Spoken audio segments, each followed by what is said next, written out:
ஆமென். புதுக்காலத்தின் 33ஆம் ஞாயிறை சிறப்பிக்கின்றோம். இப்பொழுது நாம் ஜெபிப்போம். அன்பின் பரலோக பிதாவே, அப்பா அந்த மாலை வேலைக்காக ஆண்டவரே அப்பா உமக்கு நன்றி செலுத்துகிறோம் ராஜா. நல்லவரே நன்றி, வல்லவரே நன்றி, காண்பவரே நன்றி, காக்கின்றவரே அப்பா உமக்கோடான கொடி நன்றி செலுத்துகிறோம் ராஜா. அப்பா இயேசுவே அப்பா இப்போது வர்ஷிப் பண்ற எங்கள் சகோதரிகள் அனைவரும் கூட ஒப்பு கொடுக்கிறோம் ராஜா. ஆசீர்வதிங்க ஆண்டவரே. அப்பா மியூசிக் போடுற சகோதரை கூட ஒப்பு கொடுக்கிறோம் ராஜா. ஆசீர்வதிங்க ஆண்டவரே. அப்பா இந்த வாலிப தியானத்தை நடத்துகிற அப்பா சகோதரிகளை கூட ஒப்பு கொடுக்கிறோம் ராஜா. ஆசீர்வதிங்க ஆண்டவரே. அப்பா இதை தலைமை தாங்கி நடத்துகின்ற ஆண்டவரே அப்பா விளைபந்தரை ஒப்பு கொடுக்கிறோம் ராஜா. அப்பா ஆசீர்வதிங்க ஆண்டவரே. அப்பா அதை கேட்க போகிற ஒவ்வொரு பிள்ளைகளை கூட ஆண்டவரே அப்பா இந்த நேரத்துல அர்ப்பணித்து ஜெபிக்கிறோம் ராஜா. ஒவ்வொருவரையும் ஆசீர்வதிங்க ஆண்டவரே. அப்பா தொடக்கம் முதல் முடிவு வரை ஆண்டவரே நீர் ஒருவரே ஆண்டவரே வல்லமையா செயலாற்ற வேண்டும் என்று இயேசுவின் நாமத்தினால ஆண்டவரே அப்பா எங்கள் அனைவரும் கூட ஆண்டவரே அப்பா உடைய அன்பு கரத்துல ஒப்பு கொடுத்து ஜெபிக்கிறோம் எங்கள் ஜீவனுள்ள நல்ல பிதாவே. ஆமென். இயேசுவே உம்மை போற்றுகிறோம், உம்மை புகழ்கிறோம், உம்மை ஆராதிக்கிறோம், கொடான கொடி நன்றி செலுத்துகிறோம். இப்பொழுது அன்பு கூறுவேன் இன்னும் அதிகமாய். ஆண்டவர் நம் மீது அன்பு கூர்ந்து நம்மை அழைத்திருக்கிறதுனால அவர் நம்மளுடைய அன்பு அவருக்கு மட்டுமே உரித்தாக வேண்டும் என்று இந்த பாடல் வழியாக நம்மையே நாம் அர்ப்பணித்து மன்றாடுவோம்.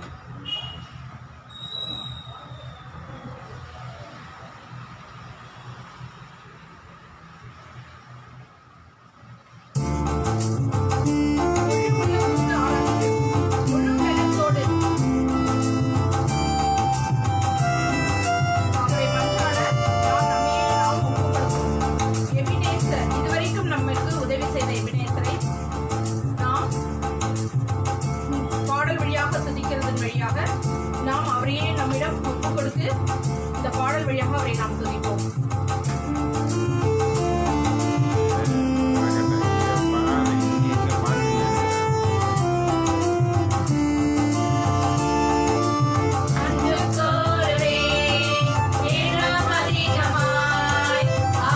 ஆராதிப்பேன் இன்னும் ஆர்வமாய்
மீது நீர் அன்பு கூர்ந்து எங்களை வழிநடத்தி காத்து வந்திருக்கிறீர் ராஜா. இதோ தொடர்ந்து நாம் நாட்டிற்காக நம்மையே நாம் ஒப்புக்கொடுத்து நாட்டு மக்கள் அனைவரும் நலமுடன் இருக்க நம்மில் ஒருவர் ஜெபிப்போம். அன்பின் பரலோக பிதாவே, அப்பா உம்மை போற்றுகிறோம், உம்மை புகழுகிறோம், உம்மை ஆராதிக்கிறோம் ஆண்டவரே. அப்பா இந்த வேலையிலே ஆண்டவரே, அப்பா எங்கள் அனைவரையும் ஆண்டவரே ஒரு மன கூட்டி ஜெபிக்க வைத்த உம்முடைய கிருபைக்காய் நன்றி ஆண்டவரே. அப்பா எங்களுடைய இந்திய தேசத்துக்காக ஜெபிக்கிறோம் ஆண்டவரே. அப்பா எங்கள் தேசத்தை ஆளுகிற பிரதமர் மோடிக்காக ஜெபிக்கிறோம் ஆண்டவரே. அப்பா ஒவ்வொரு மாநில முதலமைச்சர்களுக்காக ஜெபிக்கிறோம் ஆண்டவரே. அப்பா எம்எல்ஏக்கள், எம்பிக்கள், பிரதமர் ஒவ்வொருவருக்காக ஜெபிக்கிறோம் ஆண்டவரே. அன்று சாலமோனுக்கு மக்களை வழிநடத்தக்கூடிய ஞானத்தை தந்தது போல ஆண்டவரே, அப்பா என் தேசத்தை ஆளுகின்ற ஒவ்வொரு பிள்ளைகளுக்கும் அந்த ஞானத்தை தந்து காத்து கொள்ளுவீராக ஆண்டவரே. அப்பா மக்களுடைய தேவைகளை அறிந்த ஆண்டவரே, அப்பா அதன்படி செயலாற்றுகிற ஆண்டவரே, ஒவ்வொருவரை மறைத்து நீர் செயலாற்றுவீராக ஆண்டவரே. அப்பா தகப்பனை மோரி கிளீன் பண்றவங்க, குப்பை அல்றவங்க ஒவ்வொருவர் மீதும் ஆண்டவரே உம்முடைய இரக்கத்தின் வல்லமை இறங்கட்டும் ஆண்டவரே. அப்பா எந்த தீமையும் தீயோனின் எண்ணங்களும் அணுகாதபடி ஆண்டவரே பிள்ளைகளை நீர் பாதுகாத்துக் கொள்ளுவீராக அப்பா. அப்பா தகப்பனை ராணுவ படை, கப்பற் படை ஆண்டவரே, போட் துறையினருக்காக ஜெபிக்கிறோம் ஆண்டவரே. அப்பா அவர்கள் போருக்கு செல்லும் பொழுது ஆண்டவரே நீர் பாதுகாத்து வழிநடத்த வேண்டுமாய் ஜெபிக்கிறோம் ஆண்டவரே. அப்பா டாக்டர்கள், நர்ஸ்கள் ஆண்டவரே, அப்பா அவர்களுடைய பணி செய்யும் பொழுது ஆண்டவரே, அப்பா அவர்களுடைய கரம் உம்முடைய கரமாய் மாறி ஆண்டவரே சுகம் அளிக்கிற வல்லமை அப்பா நீங்க தருவீராக ஆண்டவரே. நீர் ஒருவரே அப்பா இந்த உலகம் முழுதுமாய் ஆண்டவரே ஒவ்வொரு தலைவர்களையும் மறைத்து நீர் செயலாற்ற வேண்டும் என்று இயேசு கிறிஸ்துவின் மூலம் ஜெபிக்கிறோம் எங்கள் ஜீவனுள்ள நல்ல தகப்பனே, ஆமென். இயேசுவே உம்மை போற்றுகிறோம், உம்மை புகழ்கிறோம், உம்மை ஆராதிக்கிறோம், உம்முடைய கொடை நன்றி செலுத்துகிறோம். இப்பொழுது நம்மை படைத்த கடவுள் குயவனே குயவனே என்று அவரே நம்மளுடைய படைப்பிற்கெல்லாம் காரணராக இருந்தவர்.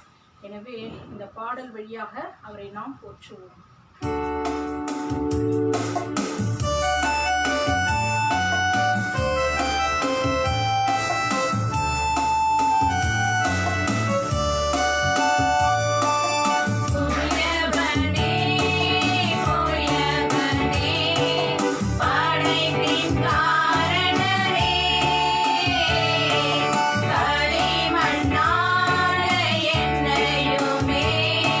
கண்ணோக்கி பார்த்திடுமே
சாய்த்து ஆண்டவரே அப்பா உம்முடைய நலன்களாலும் அப்பா உடைய தூயாவின் வல்லமைகளாலும் அப்பா எங்களை நீ நிரம்ப வல்லவராய் இருக்கிறீர் ராஜா. அப்பா நாங்கள் அதை விசுவசிக்கிறோம் ராஜா. அப்பா தொடர்ந்து எங்களை வழி நடத்துங்க, ஆளுகை செய்யுங்க. இப்பொழுது நாம் நம்மளுடைய பார்வையாளர்கள் யாரெல்லாம் இந்த வீடியோ பார்த்து கொண்டிருக்கிறார்களோ ஒவ்வொருவருடைய இருதயங்கள் ஒன்றொன்றும் உணர்வு பெற வேண்டும் என்று ஒப்பு கொடுத்து நம்மள ஒருவர் ஜெபிப்போம். ஹல்லேலூயா ஹல்லேலூயா ஹல்லேலூயா ஹல்லேலூயா ஹல்லேலூயா ஹல்லேலூயா. ஸ்தோத்திரம் ஆண்டவரே, ஸ்தோத்திரம் ராஜா. அப்பா பிதாவே, இதோ இந்த மாலை நேரத்தில் ஆண்டவரே அப்பா உம்மை நாங்கள் போற்றுகிறோம், புகழ்கின்றோம், ஆராதிக்கிறோம், கொடான கொடி நன்றி செலுத்துகிறோம் ஆண்டவரே. ஏசப்பா தகப்பனே, இதோ இந்த வேளையில் ஆண்டவரே அப்பா இந்த சேனலை ஒப்பு கொடுத்து நாங்கள் செபிக்கிறோம் ஆண்டவரே. அப்பா இந்த வீடியோவை பார்க்கிற ஒவ்வொரு மக்களையும் ஒப்பு கொடுக்கிறோம் ஆண்டவரே. இனி பார்க்க போகிற ஒவ்வொரு மக்களையும் நாங்கள் ஒப்பு கொடுக்கிறோம் ஆண்டவரே. யாரெல்லாம் ஆண்டவரே இன்னும் பார்க்க முடியாதபடி தடைப்பட்டு கிடக்கிறார்கள் ஆண்டவரே, அவருடைய கண்களை திறந்து ஆண்டவரே ஏசப்பா உம் நாமத்தை ஆண்டவரே அப்பா உடைய வார்த்தைகளை ஆண்டவரே அப்பா கேட்கக்கூடிய ஆசீர்வாதத்தை கொடுக்கும்படியாக செபிக்கிறோம் ஆண்டவரே. ஏசப்பா நீ சொல்லுகின்ற வார்த்தை ஆண்டவரே ஏசப்பா தகப்பனே ஒவ்வொரு நாளும் ஆண்டவரே அப்பா உடைய வார்த்தை எங்களுக்கு உணவு என்று சொல்லி இருக்கிற என் தேவன் ஆண்டவரே. ஏசப்பா மனிதன் வாயிலிருந்து வரும் கடவுளுடைய வாயிலிருந்து வரும் ஒவ்வொரு வார்த்தையும் ஆண்டவரே அப்பா மனிதனுக்கு உணவு என்று சொல்லி இருக்கிறீர் ஆண்டவரே. ஏசப்பா இந்த மனிதனுக்காக நீர் கொடுக்கப்பட்ட வார்த்தை என்ற உணவு ஆண்டவரே அனுதின உணவாக ஆண்டவரே அப்பா அந்த மனிதர்களுக்கு ஆண்டவரே அப்பா உள்ளத்தின் ஆழத்தில் ஆண்டவரே ஆன்மாவை சேரும்படியாக நாங்கள் செபிக்கிறோம் ஆண்டவரே. அப்பா ஆன்ம தாகத்தையும் ஆன்ம உணவுமாக ஆண்டவரே இருந்த ஆண்டவரே அவருடைய ஆன்மாவை ஆண்டவரை காத்துக்கொள்ள ஆண்டவரே ஒவ்வொரு மக்களும் ஆண்டவரே வழி தேடி ஆண்டவரை அலைந்து திரிந்து ராஜா அப்பா உடைய பாதத்துல வந்து சேர்ந்த ஆண்டவரே உடைய வார்த்தைகளை கேட்கக்கூடிய ஆசீர்வாதத்தை ஆண்டவரே எல்லா மக்களுக்கும் நீர் கொடுக்கும்படியாக, எல்லாருடைய கண்களும் திறக்கும்படியாக, எல்லாருடைய செவிகளும் திறக்கப்படும்படியாக இயேசுவின் கரத்தில் இந்த விண்ணப்பத்தை ஒப்பு கொடுத்து ஜெபிக்கிறோம் எங்கள் ஜீவனுள்ள நல்ல பிதாவே. ஆமென். இயேசுவே உம்மை போற்றுகிறோம், உம்மை புகழ்கிறோம், உம்மை ஆராதிக்கிறோம், நன்றி செலுத்துகிறோம். என்றும் ஆனந்தம் ஆண்டவர் எப்பொழுதும் உம்மோடு இருக்கிறார். நாம் உணர்ந்தால் நமக்கு சந்தோஷம் இருதயத்தில் பொங்கி ஆறாக பெருக்கெடுத்து போடும். எனவே ஆண்டவரை துதிப்பதில் நாம் பெருமகிழ்ச்சி கொள்வோம். இந்த பாடல் வழியாக ஆண்டவரை துதிப்போம்.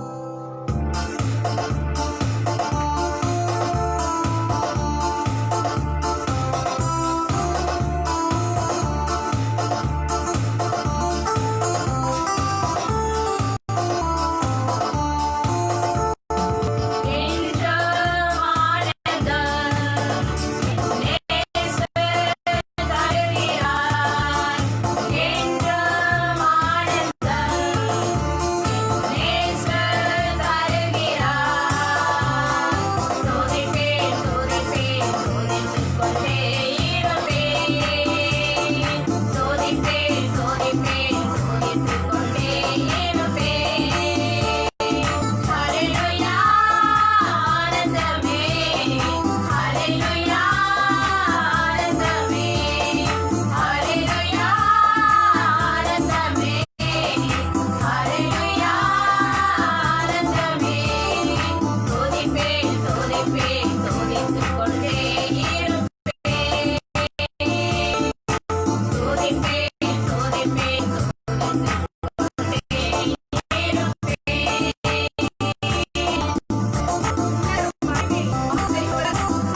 ஆண்டவரே. அப்பா தொடர்ந்து ஆண்டவரே வாலிப பிள்ளைகளுக்கான இதோ ஆண்டவரே அப்பா பிள்ளைகள் வருகிறார்கள் ராஜா. அப்பா உடைய ஆவியை ஆண்டவரே அப்பா நீர் ஆண்டவரே அவர்கள் மீது ஊற்றுங்க ராஜா. யார் யாரெல்லாம் பிள்ளைகள் ஆண்டவரே அப்பா இந்த வார்த்தைகளை கேட்க போகிறார்களோ அப்பா அந்த வார்த்தைகள் ஒவ்வொன்றும் ஆண்டவரே அப்பா வாலிப பிள்ளைகளுக்கான மனமாற்றத்திற்கு நேராக ஆண்டவரே அப்பா உங்களுடைய வல்லமையான தூய ஆவியானவர் அவர்களை நடத்த வேண்டும் என்று நாங்கள் ஒப்புக்கொடுக்கிறோம் ராஜா. ஆமா ஆண்டவரே அப்பா இறுதி நாட்களில் மாந்தர் யாவர் மேலும் என் ஆவியை ஊற்றுவேன் என்று நீர் சொல்லி இருக்கிறீர் ராஜா. ஆமா ஆண்டவரே அப்பா தீமைகள் பெருகி இருக்கிற இந்த உலகம் ஆண்டவரே அப்பா வாலிப பிள்ளைகளை ஆண்டவரே அப்பா தீண்டாதபடி ஆண்டவரே உங்களுடைய வல்லமையான வார்த்தைகள் ஒவ்வொன்றும் ஆண்டவரே பிள்ளைகளிடம் சென்று சேரட்டும் ராஜா. இருதயங்கள் உணர்வு பெறட்டும் ராஜா. அப்பா அவர்களோடு நீங்க இருங்க ராஜா. அப்பா தொடர்ந்து வருகிற பிள்ளைகளை ஆசீர்வதிங்க. உங்களுடைய பரிசுத்த கரம் ஆளுகை செய்ய வேண்டும் என்று இயேசு கிறிஸ்துவின் இனிய நாமத்தினாலே ஒப்புக் கொடுக்கிறோம் எங்கள் ஜீவனுள்ள நல்ல தந்தையே, ஆமென்.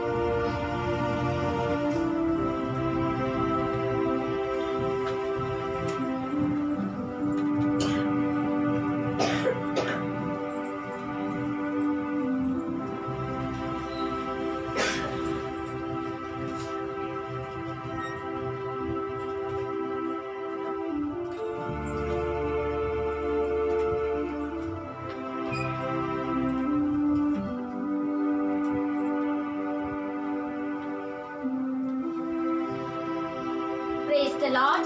Hallelujah. இயேசுவுக்கே புகழ், இயேசுவுக்கே நன்றி. இந்த உன்னதமான மாலை வேளையில் பிரியமான வாலிபர்களே, இந்த உன்னதமான மாலை வேளையில் ஆண்டவரை நாம் துதித்தோம், போற்றினோம், புகழ்ந்தோம், ஆராதித்தோம், அவருக்கு நன்றி செலுத்தினோம். இப்பொழுது ஆண்டவருடைய இறை வாக்கை கேட்கக்கூடிய நேரமானது வந்துவிட்டது. ஆகையால் நம் யாவரும் இறை வாக்கை கேட்க முன்னாடி நாம் யாவரும் நம்மளை தாழ்த்தி அர்ப்பணித்து நம்ம பரிசுத்தமாய் மாற்றும் போது ஆண்டவருடைய உன்னதமான வெளியேற பெற்ற வார்த்தை நம் உள்ளத்துல ஊடி உருவி நம் உள்ளத்துல ஒரு பெரிய கனிகளை கொடுக்கக்கூடிய ஒரு கனியாய் அது மாறும். ஆகையால் இப்பொழுது நம் யாவரும் கண்களை மூடி நாம் செபிப்போமாக. விண்ணையும் மண்ணையும் உண்டாக்கினவரே, இந்த மாலை வேளைக்காக உமக்கு நாங்க நன்றி செலுத்துகிறோம் அப்பா. ஆண்டவரே, நாங்க நிற்பதும் நிர்மூலமாகாதது அதுபடி சுத்த கிருபை அப்பா.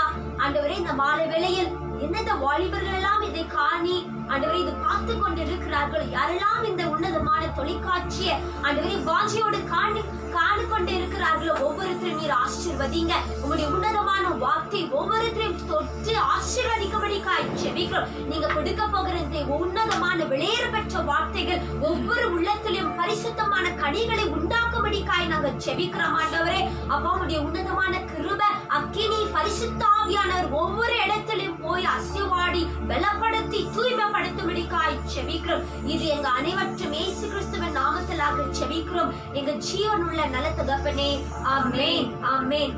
இப்பொழுது நாம் யாவரும் இன்றைக்கு நாம் தியானிக்க போகிற தலைப்பு என்னவென்று பார்க்கும்போது how to overcome loneliness, தனிமையை வெல்வது எப்படி என்று சொல்லி இந்த தலைப்புல நாம் இன்றைக்கு இறை வாக்கை தியானிக்க போகிறோம்.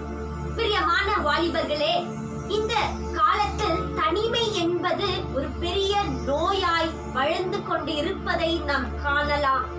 இந்த கோவிட் சிச்சுவேஷன்ஸால எவ்வளவு மக்கள் எவ்வளவு வாலிபர்கள் அங்கங்க தன் பெற்றோர்கிட்ட போக முடியாம பீச்சிலே தங்கி தனிமையில வேதனையோடு பயத்தோடு கலங்கி தவிக்கின்ற இன்னைக்கு எவ்வளவு வாலிபர்கள் இருக்கலாம். ஆனால் ஆண்டவர் இன்றைக்கு தனிமையை குறித்து அவர் நம் உள்ளத்துல எப்படி நம்மளை பலப்படுத்த போகிறார் என்று நாம் இன்றைக்கு உன்னதமான வார்த்தையின் மூலமாக நம்ம வாசிக்க போகிறோம். ஆகையால் யாவரும் Genesis chapter 2 verse 18 நாம் வாசிப்போம். தொடக்க நூல் 2ஆம் அதிகாரம் 18வது வசனத்தை நாம் வாசிப்ப கேட்போம்.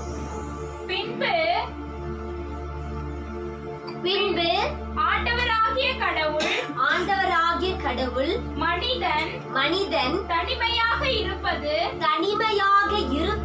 நல்லதன்று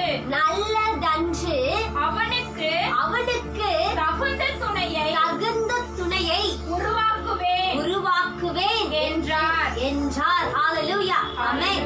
இப்பொழுது நாம் வாசிப்போம். Genesis chapter 2 verse 18 நாம் வாசிப்போம். இந்த உன்னதமான மாலை வெளியில் ஆண்டவர் இன்றைக்கு நம்மோட பேசின வார்த்தை என்னவென்று பார்க்கும்போது, மனிதன் தனிமையா இருப்பது நல்லது அல்ல என்று ஆண்டவர் பார்த்து ஒரு துணையை அவர் உருவாக்கினார். ஆகையால் மீண்டுமாக இந்த வசனத்தை நாம் வாசிப்போம். Then the Lord God said, It is not good for the man to live alone. I will make a suitable companion to to help him. help him. Amen. Hallelujah. ஆண்டவர் பாருங்க, தனிமையா இருப்பது நல்லது அல்ல என்று அவர் உணர்ந்தார். ஆமென். முதல் படைப்பு அவர் படைத்த உடனே அவர் கண்ட முதல் ஆன ஒரு மிஸ்டேக் என்னவென்று அவர் பார்க்கும்போது, தனிமை. மனிதன் தனிமையா இருப்பது அது நல்லது அல்ல. ஒரு நேரத்திலும் நாம தனிமையா இருக்கும் போது தான் பிசாசுடைய சூழ்ச்சிகள் நம் உள்ளத்துல உருவாகும் என்று நம்ம பார்க்கிறோம். அதற்காகவே ஆண்டவர் சொல்கிறார், மனிதன் தனிமையா இருப்பது நல்லது அல்ல. He was not at all liking a man to be alone, and that is why he created another human being to be a supportive to the man who created. Hallelujah. ஆகையால் வாலிபர்களே, இன்றைக்கு உங்க தனிமையோட வாழ்க்கையில் நீங்க தனிமையின் பயத்தோடு போராடி கொண்டு இருக்கிறீர்கள் என்றால், ஆண்டவர் இன்றைக்கு உரைக்கிற வார்த்தை என்னவென்று பார்க்கும்போது, தனிமை அவருக்கு பிடிக்காத ஒரு காரியம். அதற்காகத்தான் தனிமையா இருப்பது நல்லதல்ல என்று உடனே அவர் என்ன செய்தார் என்று பார்க்கும்போது, வெவ்வேறு இன்னொரு ஏவாளை அவர் உருவாக்கி ஒரு கம்பானியன்ஷிப்பை அவர் உருவாக்கினார்.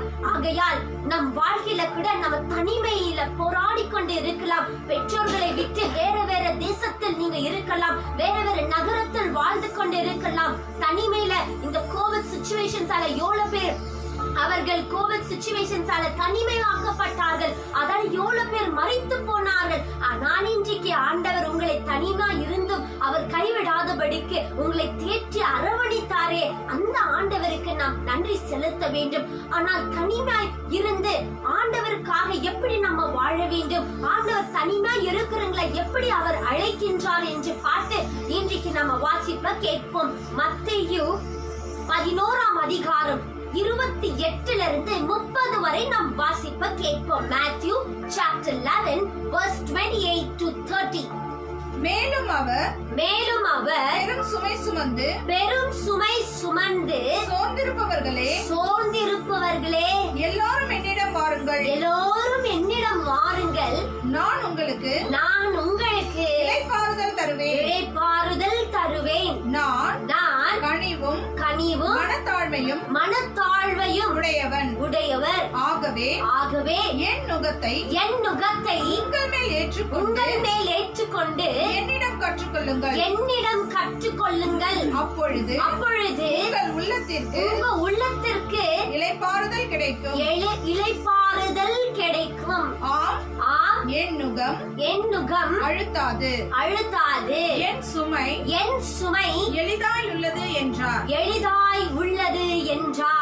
Hallelujah. Thank you Jesus. பாருங்க, ஆண்டவர் நாம் சுமை சுமந்து சோர்ந்திருப்பவர்களை எல்லாரும் என்னிடத்தில் வாருங்கள் என்று யாரை பார்த்து சொன்னார் என்று பார்க்கும்போது, தனிமையா இருக்கும்போது மிக சுமை எது என்று பார்க்கும்போது தனிமை ஒரு மனிதனுக்குள்ள வந்து விட்டாலே அந்த மனிதன் மரணத்துக்கு தான் செல்லுவான். முதல் டிசிஷன் அவன் எடுப்பதே அதுதான், நான் தனிமையா இருக்க, நான் எதற்கு வாழ வேண்டும். இன்றைக்கு பல வாலிபர்கள் இந்த தனிமையில வாழ்ந்து வந்து பல விதமான பிரச்சனைகளுக்குள் உள்ளாகி இருக்கிறார். அதற்காகவே ஆண்டவர் இன்றைக்கு இந்த இறைவாக்கை உங்க மத்தியில் அவர் அறிவிக்க அவர் அழைத்து இருக்கிறார். ஆகையால் மீண்டுமாக நம்ம வாசிப்ப கேட்போம். Come to me, all of you who are tired from carrying heavy loads,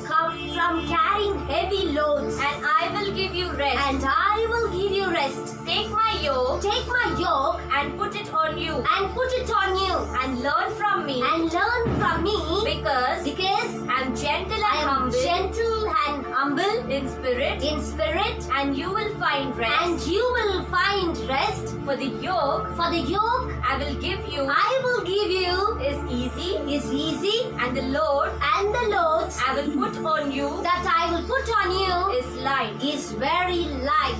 Amen. Hallelujah. பாருங்க, தனிமையா இருந்து வேதனைப்பட்டு கொண்டு கண்ணீரோடு இருக்கக்கூடிய ஒவ்வொருத்தரையும் பார்த்து ஆண்டவர் அழைக்கிற ஒரு கிருபை என்னவென்று பார்க்கும்போது, சுமை சுமந்து சோர்ந்திருப்பவர்களே எல்லாரும் என்னிடத்தில் வாருங்கள். எல்லாரும் யாரெல்லாம் தனிமையோடு, வாலிபர்களே தனிமையோடு போராடி கொண்டிருக்கிறீர்களோ, the Lord is calling each and every one of you to defeat the evil of loneliness, because the God didn't like the loneliness. He saw that it was not good for the human being. ஆகையால் இந்த உன்னதமான இந்த மாலைவேளையில் ஒவ்வொரு வாலிபரும் தனிமையில தானே நம்ம இருக்கோம். நம்ம என்ன செய்தா யாரு பார்க்க போகிறாங்க? நம்ம பெற்றோர்களை விட்டு வேற ஏரியால, வேற சிட்டில, வேற ஸ்டேட்ல தானே நம்ம இருக்கோம். நம்ம என்ன செய்தா யார் பார்க்கறாங்க என்று நம்ம நினைப்போம். ஆனால் ஆண்டவர் இன்றைக்கு கொடுக்கக்கூடிய வார்த்தை என்னவென்று பார்க்கும்போது, பாரத்தோடு சுமை சுமந்து சோர்ந்திருப்பவர்களே எல்லாரும் இடத்தில் வாருங்கள் என்று சொல்கிறார் என்று பார்க்கும்போது, உங்க பாரத்தை நீங்க செய்கிற ஒவ்வொரு செயலை அவர் கண்ணோக்கி காணக்கூடிய தேவனாய் இந்த மாலை வேளையில் இருக்கிறார். ஹalleluya. ஆகையால் நம்ம பாரத்தோடு ஒவ்வொருத்தரும் கண்ணீரோடு இருக்குவோம் என்றால், ஆண்டவர் இந்த மாலை வேளையில் தனிமையை விட்டு விட்டு எல்லாரும் என்னிடத்தில் வாங்க, நான் உங்களுக்கு இளைப்பாறுதலை தருவேன், நான் உங்களுடைய சுமைகளை எடுத்து உங்களுக்கு என் நுகத்தை கொடுத்து உங்களுக்கு எல்லாமே சுலபமானதை நான் மாற்றுவேன் என்று வாக்கு கொடுத்து அவர் பலப்படுத்துகிறவராய் இருக்கிறார். ஆகையால் எப்படி இந்த தனிமையை வெல்வது, எப்படித்தான் இந்த தனிமையை வெல்வது என்று பார்க்கும்போது, முதல் விஷயம், முதல்ல நாம் இயேசு கிறிஸ்துவுக்குள் நம் வாழ்க்கையை அர்ப்பணிக்க வேண்டும். First thing that we have to defeat the loneliness is only when you surrender your life to Christ. Without surrendering your life, you cannot defeat the loneliness, because loneliness is given by the evil. When you are alone, it will give you all the different types of temptation into your mind. நம்ம தனிமையா இருக்கும்போது பலவிதமான காரியங்களை குறித்து நினைத்துக் கொண்டே இருப்போம். அந்த நினைப்பு என்ன ஆக்கும் என்றால், ஒரு மனிதனை அது டிப்ரெஷனுக்குள் ஆக்கும் போது அவர்கள் என்ன செய்கிறார்கள் என்று அவர்களுக்கே தெரியாது. ஆனால் செய்து முடித்த பிறகுதான் அவர்களுக்கு அந்த நினைவே வரும். So loneliness is the biggest factor for the evil.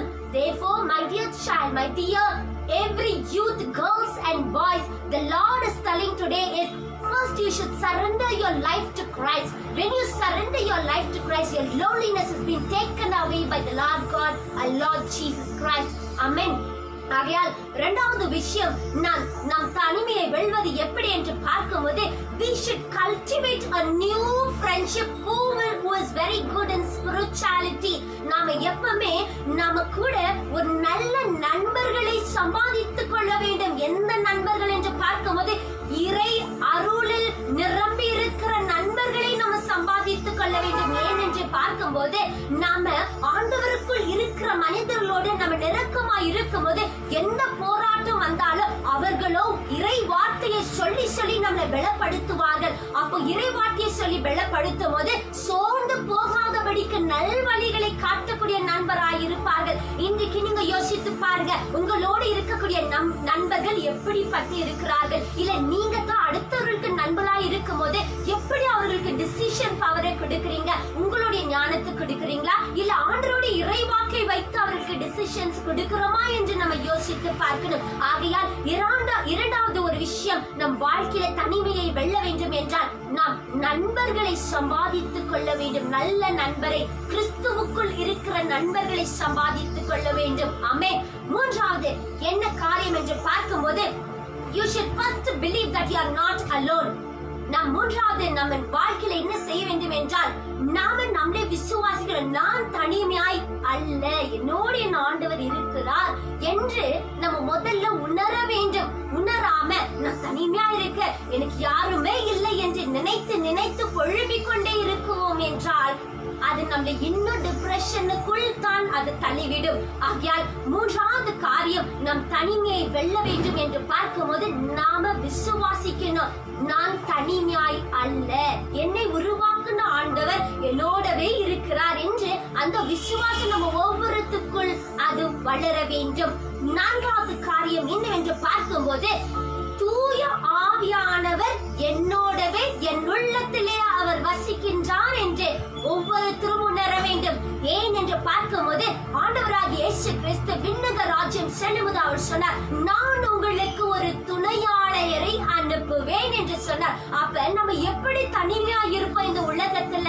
பிரியமான வாலிபர்களே, that the Lord has promised, I will send you a helper, then how come you will be alone in this world? It is not at all possible. So the God Almighty is telling you, remember that Holy Spirit is just living within yourself, because the Lord is telling you are the temple of the God. நம் உள்ளம் ஆண்டவர் தங்கக்கூடிய ஆலயமா இருக்கும்போது அந்த ஆலயம் தனிமையா இருக்குமா? தனிமையா அது இருக்க முடியாது.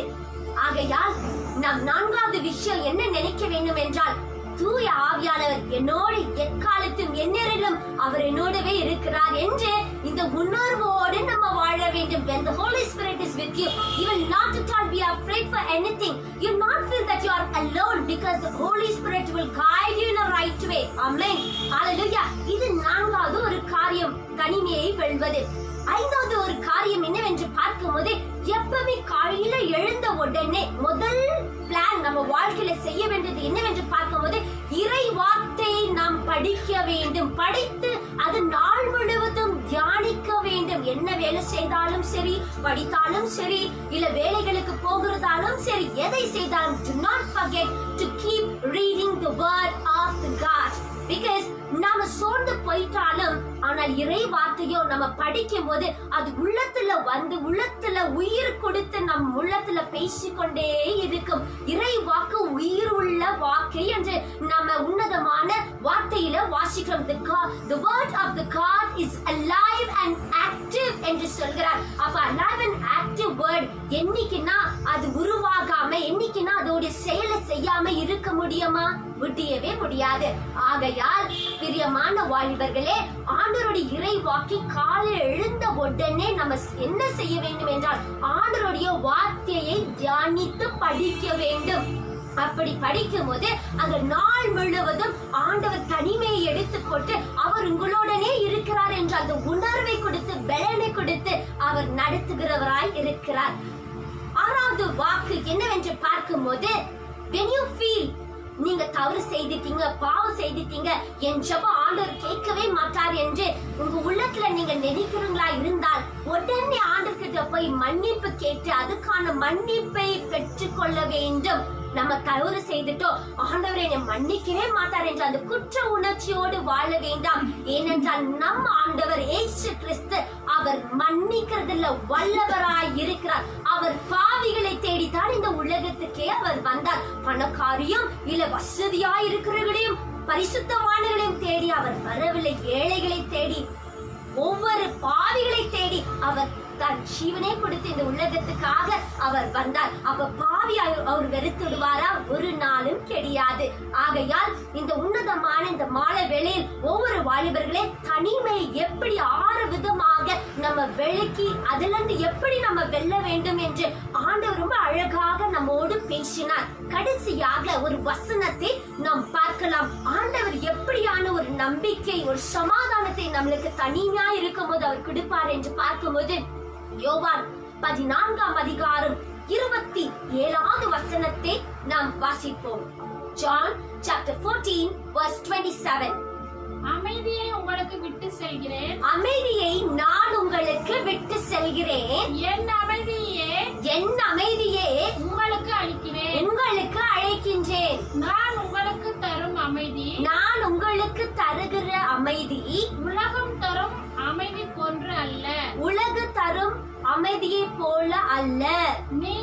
நீங்கள் உள்ளம் கலங்க வேண்டாம், உள்ளம் கலங்க வேண்டாம், மரணம் வேண்டாம். Hallelujah. Thank you Jesus. Peace is what? Peace is what? I live with you. I live with you.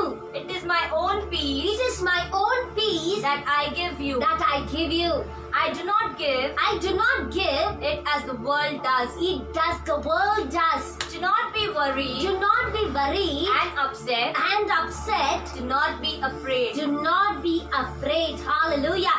See what the Lord God, heavenly God who created the universe is telling us that ஒவ்வொரு வாலிபர்களே, இந்த விண்ணையும் மண்ணையும் உண்டாக்கின உன்னதமான ஆண்டவர் நம்மளுக்கு சமாதானத்தை கொடுக்கிறார் என்று பார்க்கும்போது, எந்த சமாதானம் என்று பார்க்கும்போது, இந்த உலகத்தில் இருக்கக்கூடிய ஒவ்வொரு மனிதர்கள் கொடுக்க போகிற சமாதானத்தை போல அல்ல, மாறாக நிலை நிற்கிற ஒரு சமாதானம், என்றென்றைக்கும் சமாதானம், என்றென்றைக்கும் சந்தோஷத்தோடு இருக்கக்கூடிய ஒரு சமாதானத்தை உங்களிடத்தில் நான் விட்டு செல்கிறேன் என்று ஒவ்வொரு வாக்கு கொடுக்கிறார். ஆகையால் தனிமையாய் இருக்கிறேன் என்று கலங்கி விடாதீங்க. ஒவ்வொரு வாலிபர்களே, நீங்க உங்க பெற்றோர்களை விட்டு பேச்சில தங்கி இருக்கலாம், இல்ல ஹாஸ்டல்ல தங்கி இருக்கலாம், இல்ல நீங்க தனிமையாய் வீடு எடுத்துவும் தங்கி வேலை செய்யலாம், படிக்கவும் செய்யலாம், எது இருந்தாலும் சரி. ஆனால் ஒன்று மட்டும் மறந்துடாதீங்க, நீங்க தனிமையாய் அல்ல. உங்களோடு உங்களை உருவாக்கின ஆண்டவர் உங்களோடவே அவர் வாழ்கின்றார். தூய ஆவியானவரை துணையாளரா அனுப்பின தூய ஆவியானவர் உங்களோடவே அவர் இருக்கிறார். ஆகையால் நம்ம தவறு செய்யறதுக்கு முன்னாடியும் இதை யோசிக்க வேண்டும். எதை செய்தாலும் என்னோடு தூய ஆவியானவரும் இயேசுவும் என்னோடு வாழ்கின்றார் என்று இந்த உணர்வோடு நம்ம இந்த உலகத்துல வாழ ஆண்டவருக்காக நம் ஊழியங்களை செய்து எந்த விதத்துல நான் ஆண்டவரை அவர் ஒவ்வொரு நாளும் அவரை பத்தி எடுத்து சொல்ல நாம் ஒப்பு கொடுத்து இப்பொழுது ஒரு பாடலை நாம் பாடுவோமாக. அநாதி சிநேகத்தால் ஆண்டவரே, நீங்க என்னை நேசித்தீங்களாப்பா, உங்களுடைய காரியத்தினால் என்னை இழுத்து கொண்டீரே. Yes God, thank you Jesus. யாவருமே கண்களை மூடி இந்த பாடலை நாங்க பாடும்போது உள்ள உணர்வோடு, உங்களுக்கு வேதனை இருந்தாலும் சரி, கண்ணீர் இருந்தாலும் சரி, இப்பொழுது ஆண்டவருடைய சமூகத்தில் அமர்ந்து இந்த பாடலை உணர்ந்து பாடுவோமாக. யாவரும் கண்களை மூடி கரங்களை தட்டி உற்சாகமாக உங்க இருக்கிற இடத்தில் நீங்கள் எங்களோடு சேர்ந்து இந்த பாடலை பாடுவோம்.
வாக்கையும் நினைவு வைத்து நாம் செபிக்க ஆரம்பிக்கலாம்.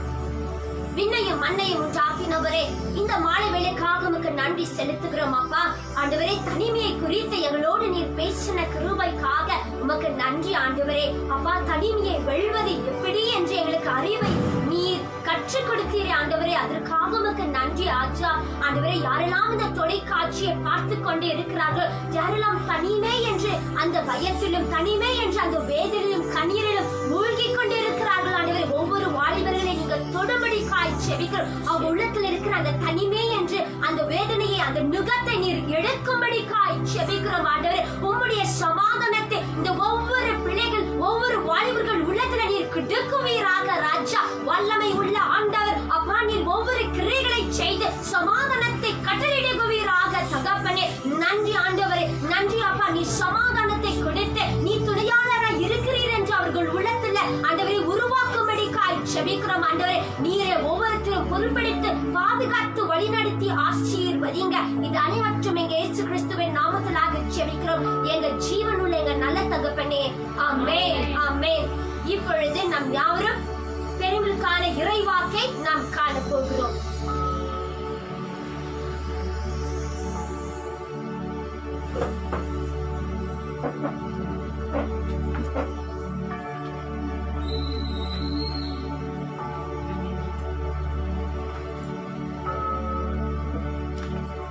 இயேசுவில் அன்பான இறை மக்களே, ஆண்டவராகிய இயேசுவின் பெயரால் உங்கள் அனைவரையும் வாழ்த்துகின்றோம். இன்று பொது காலத்தின் 33வது வாரத்தை சிறப்பித்துக் கொண்டிருக்கின்றோம். இன்றைய திருப்பலி வாசகங்கள் நமக்கு மிக ஆசீர்வாதமான ஒரு நல்ல குடும்ப வாழ்வை வாழக்கூடிய செய்தியாக அமைந்திருக்கின்றன. ஆகவே இவ்வளவு நேரம் ஆண்டவரை போற்றினோம். வாலிப பிள்ளைகளுக்கான வாக்குகள் அளிக்கப்பட்டன. பெரியவர்களாகிய நம்ம குடும்ப வாழ்க்கை இப்போது ஆண்டவர் சொல்லுகின்றார். இன்றைய முதல் வாசகத்தை நாம் எடுத்துக் கொள்ளும் போது நீதிமொழிகள் புத்தகத்தில 31ஆம் அதிகாரம் 10 வாசகங்கள் வாசிக்கப்படுகின்றன. நீங்க வாக்குகள் 10 31 வரைக்கும் வாசித்து பாருங்க. அங்கே ஆண்டவராகிய கடவுள் என்ன சொல்லுகின்றார்?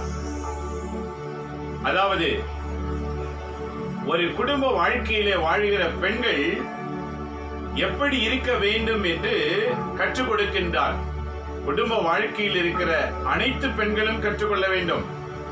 எந்த குணத்திலே இருந்தால் நம்முடைய குடும்பம் உயர்வடையும் என்ற ஒரு வாக்கை இன்றைக்கு திருப்பலியிலே முதல் வாசகத்திலே ஆண்டவர் மிக தெளிவாக பேசுகின்றார். வாசிக்க கேட்போம் பாருங்க. 10வது வாக்கியம் வாசிக்கும் போது, திறமை வாய்ந்த மனதிடமுள்ள மனையாளை காண்பது மிக மிக அரிதாயிருக்கிறது. என் நண்பரே மக்களே, எவ்வளவு அருமையாக தொடங்குகிறார் பாருங்க.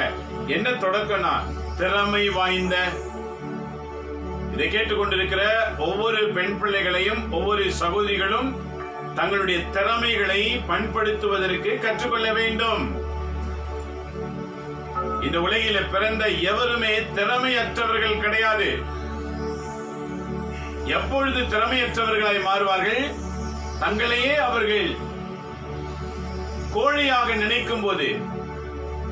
இதெல்லாம் என்னால முடியாது நினைக்கும் போது, இதெல்லாம் என்னால செய்ய முடியாது நினைக்கும் போது கோழைகளாக மாற்றப்படுகிறார்கள்.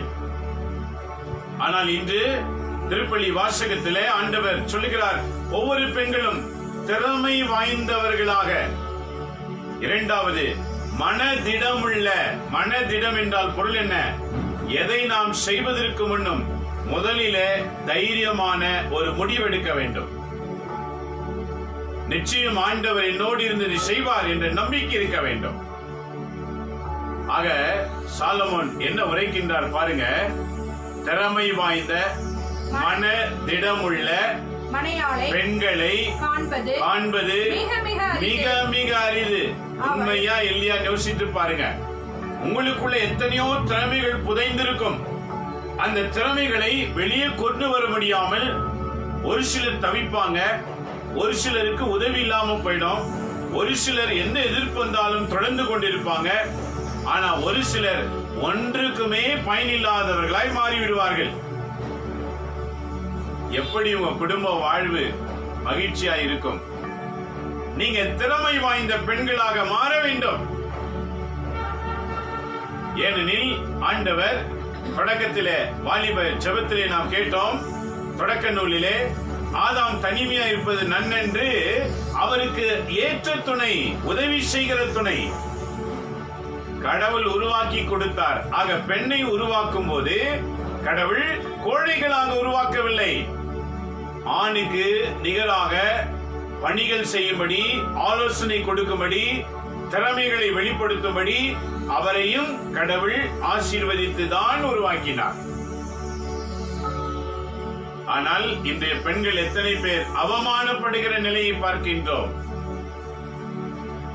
அறிவு இழந்த செயல்களை செய்கிறதை பார்க்கின்றோம். ஏனெனில் தனக்குள் இருக்கிற திறமைகளை கண்டறிந்தால் நீங்க அவமானப்பட மாட்டீர்கள். மனதிலே தைரியத்தோடு வாழ தீர்மானித்தீர்கள் என்றால் தெளிந்தவர்களாய் இருப்பீர்கள். எவரையும் உங்களை எதிர்த்து நிற்க இயலாது. ஆக இன்று முதல் வாசகத்திலே ஆண்டவர் கூறுகின்றார், மனதிடமுள்ள பெண்கள் பூமியிலே உருவாக்கப்பட வேண்டும். இரண்டாவது, அப்படி மனதிடமுள்ள திறமை வாய்ந்த ஒரு பெண் ஒரு கணவனுக்கு மனைவியாக அமைந்தால் அவன் எப்படி இருப்பான்? அடுத்த வாக்கு சொல்லுகின்றார், அவள் பவளத்தை விட பெருமதிப்புள்ளவள். பெருமதிப்பு. பவளம் என்றால் பொருள் என்ன? பவளம் என்றால் பல்ஸ். எல்லா உலகத்தில் இருக்கிற கோல்டை விட, வைரத்தை விட விலையேற பெற்றது. அது முத்துக்கு சமமானது. இதை யார் உடுத்துவார்கள்? அரசாங்கத்தில், அரசவையில ராணிகள், பெரிய பெரிய பணக்காரர்கள் அதை வாங்கி உடுத்துவார்கள். ஆனால் உன்னை படைத்த ஆண்டவர் சொல்லுகின்றார், அதுக்கு மேல உலகிலே விலையேற பெற்ற நகை எது இருக்கிறதோ அதுக்கும் மேல பவளத்தை விட உன்னை ஆண்டவர் உருவாக்கி இருக்கிறேன் என்று வாக்கு தருகின்றார். ஆக உன் திறமை என்னானது? இன்றைக்கு நம்முடைய வாழ்க்கையை நிர்ணயித்து பார்க்க வேண்டும். திறமை என்னானது? உன் அறிவு என்னானது? உன் செயல்திறன் என்னானது? எதை செய்வதற்கு முன்னும், எதை சொல்வதற்கு முன்னும் ஒரு சில நிமிடம் நீங்கள் யோசித்து பாருங்க. பவளத்தை விட மேன்மையாக காணப்படுவீர்கள். எல்லாவற்றையும் படப்பட படப்பட என்று பேசுகிறதுனாலதான் அவ பெயர் உனக்கு உண்டாகிறது. ஆக இன்றைக்கு ஆண்டவர் கற்றுக் கொடுக்கின்றார், ஒவ்வொரு பெண்களும் பவளத்தை விட, முத்தை விட அதிகமான விலையேற பெற்றவர்கள். அடுத்து, அவளுடைய கணவன் அவளை மனமாற நம்புகிறார். எவள் திறமை வாய்ந்த மனைவியா இருப்பாளோ, எவள் அறிவை கொடுக்கிற மனைவியா இருப்பாளோ, அவருடைய கணவன் வாழ்நாளிலே மகிழ்ச்சியாக இருப்பான். இன்னைக்கு எத்தனை குடும்பங்கள் பிரிந்து இருக்கிறது? எதனால?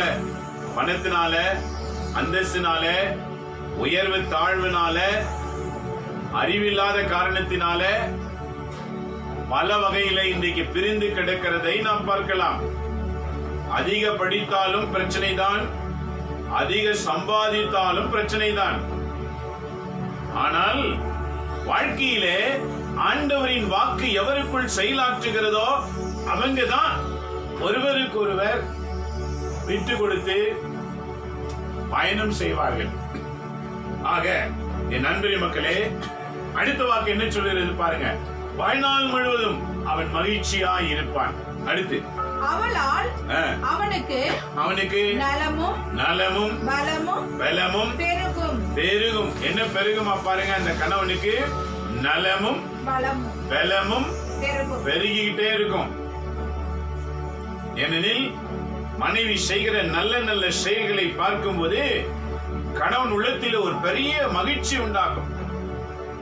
அந்த மகிழ்ச்சி என்ன செய்யும்? கணவனை நலமாக, கணவனை சுகமாக, கணவனும் சேர்ந்து வளர்கிற வளர்ச்சியில அந்த மனைவி உறுதுணையாய் இருப்பாள் என்று ஆண்டவராகிய கடவுள் இன்றைக்கு திருப்பலி வாசகத்திலே அறிவிப்பு கட்டுகின்றார். இதை கேட்டுக்கொண்டிருக்கிறேன் அன்பு மனைவிமார்களே, உங்கள் கணவர்களுக்கு மகிழ்ச்சி கொடுக்கின்றீர்களா அல்லது துக்கத்தை கொடுக்கின்றீர்களா? உங்களால் உங்கள் கணவர்கள் உயர்கின்றார்களா அல்ல கீழே தாழ்த்தப்பட்டவர்களாய் தலைவணங்கி கொண்டிருக்கிறார்களா? உன் கடவுளாகிய ஆண்டவர் உனக்கு எப்பேர் பெற்றோர் ஆசீர் கொடுத்திருக்கிறார் பாருங்க. இறைவாக்கு தியானிக்கின்ற வேளையில அந்த மனைவி திறமை வாய்ந்தவளாக, அந்த மனைவி தன் உள்ளத்திலே எப்படி அறிவு சிறந்தவளாய் இருக்கும் போது அந்த கணவன் மகிழ்ச்சியிலும் வளமும் சுகமும் பெற்றிருப்பானாம். நலமும் சுகமும் அந்த கணவனை அப்படியே வளர்த்தி கொண்டிருக்கும்.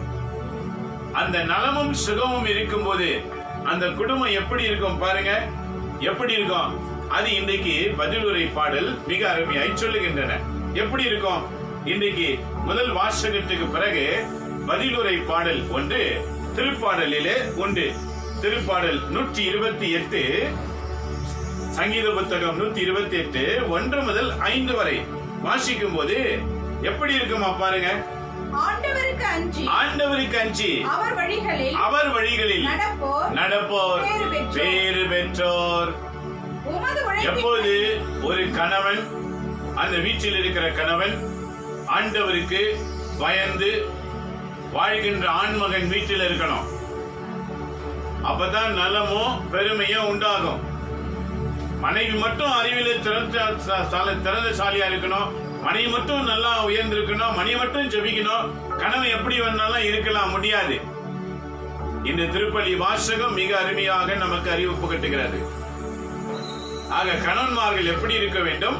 ஆண்டவருக்கு அஞ்சி அவர் வழிகளில் நடப்போர் எவ்வளோ பேறு பெற்றோர். இதை கேட்டுக்கொண்டிருக்கிற அன்பு கணவன்மார்களே, நீங்க ஆண்டவர் வழியில நடக்கிறவங்களா இல்ல உங்க சுய வழியில நடக்கிறவங்களா?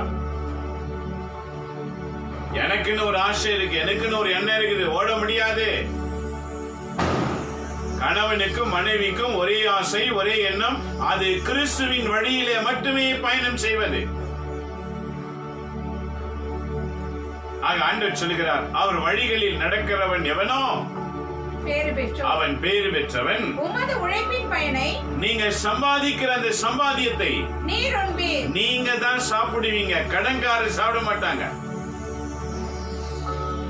நீங்க தான் சாப்பிடுவீங்க. மெடிக்கல் ஆஸ்பத்திரிக்கு பயன்படாது, நீங்க தான் சாப்பிடுவீங்க. ஊராருக்கு யாருக்குமே பயன்படாது. உனக்கும் உன் மனைவிக்கும் பிள்ளைகளுக்கும் உன் சம்பாத்தியம் அனுபவிக்கப்படும். நீங்க எத்தனையோ பேர் பாருங்க, தங்கள் சம்பாத்தியங்களை அனுபவிக்க முடியாமல் எல்லாவற்றையும் ஊரிலே விட்டு அலைகிறவர்கள் எத்தனையோ கணவன்மார்கள் இருக்கிறாங்க. திருந்தணும். ஆண்டவர் இன்றைக்கு சொல்லுகிறார், திருந்தி வாழணும். நீ சம்பாதிக்கிற ஊதியம் உன் குடும்பத்துக்கு மட்டும்தான் ஆண்டவர் சொல்றாரு. உன்னுடைய உழைப்பின் பயன் நீ உண்பாய். என்றைக்கு ஆண்டவர் வழியிலே பயணிக்கிறாயோ அன்னைக்குதான் உன் உழைப்பின் பயன் உனக்கும் குடும்பத்துக்கு பயன். என்னைக்கு ஆண்டவர் வழியை தேடாம நீ சுய வழியில பயணிக்கிறையோ அப்ப நல்லா பாத்துக்கங்க, உங்க பணம் எல்லாம் உன் வீட்டுக்கும் பிரயோஜனம் ஆகாது. கொஞ்சம் தான் நீ கொடுத்திருப்ப, மீதி எல்லாம் வெளியில தான் பயன்பட்டு கொண்டிருக்கும். உன் குடும்பத்தில் இருக்கிறவங்க எல்லாம் அவளே நிலையில் இருப்பாங்க. ஆண்டவர் திருந்து என்று சொல்லுகிறார். அப்படி நாம் திருந்தும் போது அடுத்த வாக்கியம், நீர் நற்பேரும் நல்ல பேரும் நலமும் பெறுவீர், நலலும் பெறுவாய். உன் இல்லத்தின் உன் துணைவியார் உன் மனைவி கனிதரும் திராட்சை கொடிய போல் இருப்பாள். என்றைக்கு கணவன் ஆண்டவருக்கு பயந்து வழியில் நடக்கிறாரோ, என்றைக்கு மனைவி ஆண்டவருக்கு பயந்து அவர் வழியில் நடக்கிறாரோ, அந்த வீட்டில செல்வமும் மகிழ்ச்சியும் நிரம்பி இருக்கும். எப்போதாலும் சிறு சண்டை வராது. ஒருவருக்கு ஒரு புரிந்து கொள்ளுகிற குணம் இருக்கும். ஏனெனில் இருவரையும் வழிநடத்துகிற ஒரே இறைவனாய் இருக்கின்றார். ஆக இதுல ஒருவர் கூட ஆண்டவர் வழியிலே நடக்காமல் இருந்தால் ஒருவரை பசாசு நடத்தும், ஒருவரை தூய ஆவி நடத்தும். ஆக பசாசி நடத்துகிறவர்களுக்கும் தூயாவி நடத்து எப்ப பார்த்தாலும் சண்டை வந்துகிட்டே இருக்கும். ஏனெனில் புரிந்து கொள்ள மாட்டாங்க. ஆக இன்றைய திருப்பலி வாசகம் ஒரு நல்ல குடும்ப வாழ்க்கை வாழ நம்மை அழைக்கின்றது. மனைவி என்கிறவள் திறமை வாய்ந்தவளாய் இருக்கணும். தன் கணவன் வளர்ச்சிக்கு உறுதுணையாய் இருக்கணும். கணவன் என்கிறவன் ஆண்டவருக்கு அஞ்சி அவர் வழியில் நடக்கிறவனாய் இருக்கணும். அப்போதுதான் நலமும் சுகமும் உங்கள் வாழ்நாட்களிலே நிரம்பி காணப்படும். அது மாத்திரமல்ல, அடுத்த வாக்கு பாருங்க. அவள் தன் வாழ்நாள் முழுவதும் அவனுக்கு நல்லதையே செய்வாள். Praise the Lord. என்ன செய்வா? நல்லது. எப்படி நல்லது? திருப்பாடல் 128:3 சொல்லி பாருங்க. எப்படி நல்லது செய்வா? அந்த நல்லது எப்படி? உம் இல்லத்தின் உன் துணைவியார் கனித்தரும் திராட்சை கொடியை போல் இருப்பால், உண்ணும் இடத்தில் உம் பிள்ளைகள் ஒலிவ கன்றுகளைப் போல இருப்பாங்க. தாயுடைய வளர்ச்சி. ஒரு மனைவி தாயாகும் போது, பிள்ளைகள் பிறக்கப்பட்ட போது அந்த பிள்ளைங்க எப்படி இருப்பாங்களாம் பாரு, ஒலிவ மர கன்றுகளை போல இருப்பாங்க. ஒலிவ மரம் என்று ஏன் இதை குறிப்பிடுகின்றார்? ஒலிவ மரம் என்ற வார்த்தையின் பொருள் என்ன? ஆண்டவர் இயேசு பூமியில பிறப்பதற்கு முன்பதாக தோன்றின மரங்கள். ஆண்டவர் இயேசு பிறந்து மரித்து விண்ணேற்றம் அடைந்து 2000 ஆண்டுகள் ஆனது. இன்னைக்கும் எருசலேம் நகரிலே கெத்செமனி தோட்டத்தில இந்த ஒலிவ மரங்கள் இன்றைக்கும் உண்டு. இந்த மரத்தினால் என்ன கிடைக்கிறது? Olive oil. ஆலிவ் ஆயில் தன்மை என்ன? அது முகத்திலே தடவினால் முகத்தில் இருக்கிற கருவடுகள் எல்லாம் எடுக்கப்படும். தலைக்கு தடவினால் தலையில் இருக்கிற விஷக்கிருமிகள் எல்லாம் செத்து போய்விடும். நாம் உடலுக்கு தடவி கொண்டால் அந்த எண்ணெய் உடலில் இருக்கிற தீவைகள் எல்லாம் கடந்து போய் ஒரு திருப்பொழிவு, தானா ஒரு நல்ல பொழிவு உண்டாகும். இது ஒலிவ மரத்திலிருந்து எடுக்கப்பட்ட ஒரு எண்ணெய்க்கு சக்தி. இரண்டாவது, அந்த மரம் மிக ஸ்ட்ராங்காக இருக்கும். நல்லா கவனிச்சு பாருங்க. ஆண்டவர் தோன்றுவதற்கு முன்பாக வந்த மரம் இன்னைக்கு வரைக்கும் நின்று கொண்டிருக்கிறது.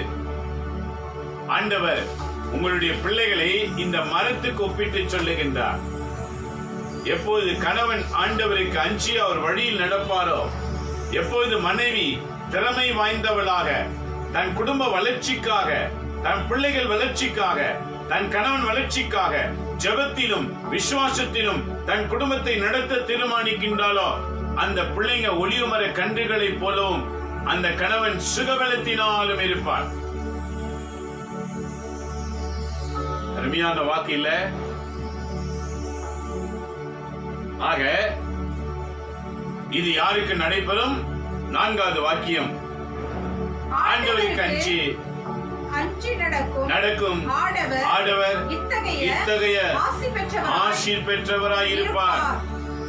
ஆண்டவர் சீயோனிலிருந்து அவருக்கு ஆசீர் வழங்குவார். சீயோன் என்றால் எது? விண்ணக ராஜ்யம். குடும்பத்துக்கு ஆசீர்வாதம் வேணும்.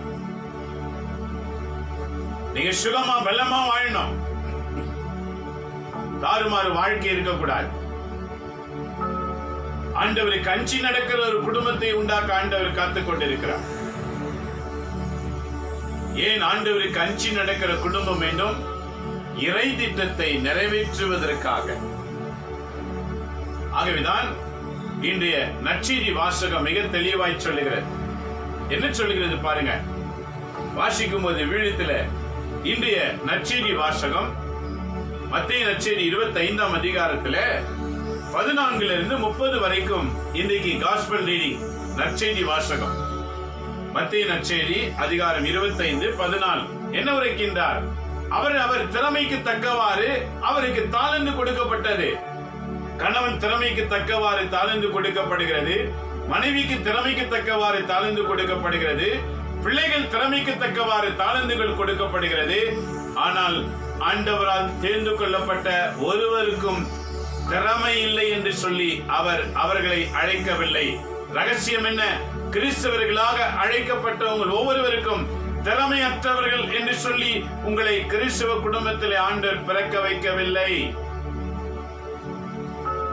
இதை கேட்டுக்கொண்டிருக்கிற ஒவ்வொருவரும் புரிந்து கொள்ள வேண்டும். கிறிஸ்துவ குடும்பத்திலே பிறந்திருக்கிற ஒவ்வொருவரும் திறமை வாய்ந்தவர்கள்.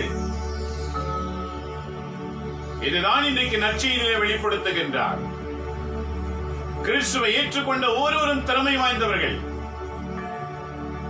கிறிஸ்துவ குடும்பத்தில் பிறந்த ஒவ்வொருவரும் திறமை வாய்ந்தவர்கள். அதுதான் இன்றைய நற்செய்தியிலே பார்க்கிறோம். அவரவர் திறமைக்கு தக்கவாறு தாளந்துகள் கொடுக்கப்பட்டது.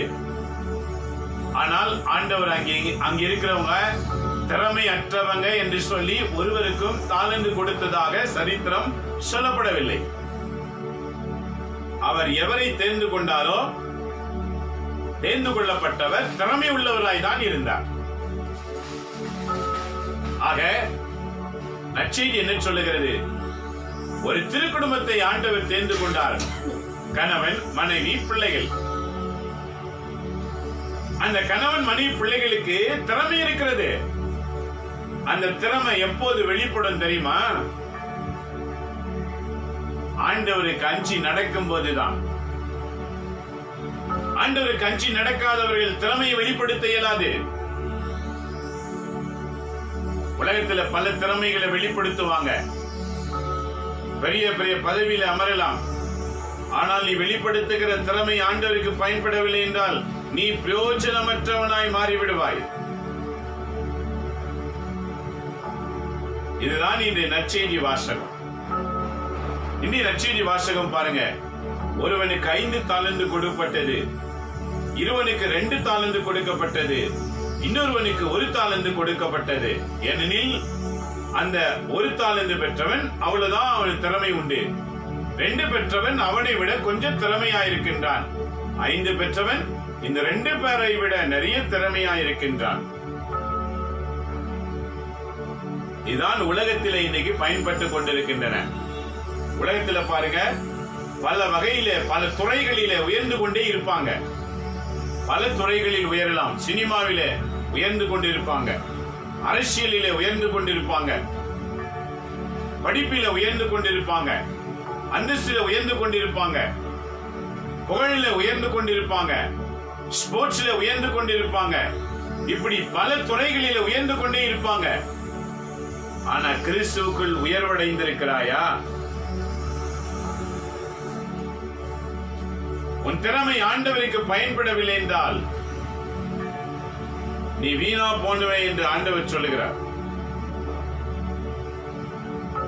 நீ வீணா போனவன். யார் வீணா போனவன்? 1 தாலந்து வாங்கினவன். அவனுக்கு திறமை இருக்கிறது என்று நினைத்துதான் 1 தாலந்தை ஆண்டவர் கொடுத்தார். ஆனா நடந்தது என்ன? அவனுக்கு பயன்படுத்த தெரியவில்லை. பாதுகாக்க தெரிந்தது, பயன்படுத்த தெரியவில்லை. ஆக நண்பரி மக்களே, 5 பெற்றவன் 10 ஆக்கி கொடுத்தான், 2 பெற்றவன் 4 ஆக்கி கொடுத்தான். அதில என்ன வாக்கு சொல்லப்பட்டது என்று வீழத்தை வாசிக்கும் போது நல்லா வாசிக்கிறோம். பாருங்க என்ன சொல்லப்படுகிறது. 21வது வாக்கியம். அதற்கு அவருடைய தலைவர் அவரிடம் நன்று நம்பிக்கைக்குரிய நல்ல பணியாளரே. பாருங்க, நன்று நம்பிக்கைக்குரிய நல்ல பணியாளனே. ஏன் அவனை பார்த்து அப்படி சொன்னாரு 2 பேரையும்? ஏனெனில் முதலிலே அவரிடத்துல திறமையை பயன்படுத்தினார்கள். 2வது பயன்படுத்தின அந்த திறமைய முழுசா அப்படியே கொண்டு வந்து கொடுத்தாங்க. இப்ப 5 பெற்றவன் 10 ஆக்கினான். அந்த 5க்கு மேல ஒரு 7 கொடுத்திருக்கலாம், ஒரு 8 கொடுத்துக்கலாம், மிச்சம் 2 3 பாக்கெட்ல வச்சு நின்றுக்கலாம். தலைவன் அவனை திட்டி இருக்க மாட்டார். ஏன்னா 2 3 எக்ஸ்ட்ரா பண்ணிருக்கான் இல்ல. அதே போல 2 பெற்றவன் 4க்கு பதிலாக 3 கொடுத்திருக்கலாம். அப்போ அவனை திட்டி இருக்க மாட்டாரு, வாழ்த்திருப்பாரு. ஆனால் அப்படி செய்திருந்தால் உண்மை நம்பிக்கைக்குரியவன் என்ற பெயரை அவன் இழந்திருப்பான். ஆக நன்று நல்ல ஊழியனே. ஏன் நல்ல ஊழியன் சொன்னால், ஒரு திறமையை நீ பயன்படுத்தினாய். 2 நம்பிக்கைக்குரியவனே, சம்பாதித்ததை அப்படியே கொண்டு வந்து கொடுக்குறீங்களே. இன்னைக்கு நிறைய பேர் சம்பாதிக்கிறாங்க, அவங்க இஷ்டம் போல செலவழிப்பாங்க, அவங்க விரும்புறது போல செலவழிப்பாங்க. எவ்வளவு சம்பாதிக்கிறேன்னு கேட்டு பாரு, சொல்லவே மாட்டாங்க.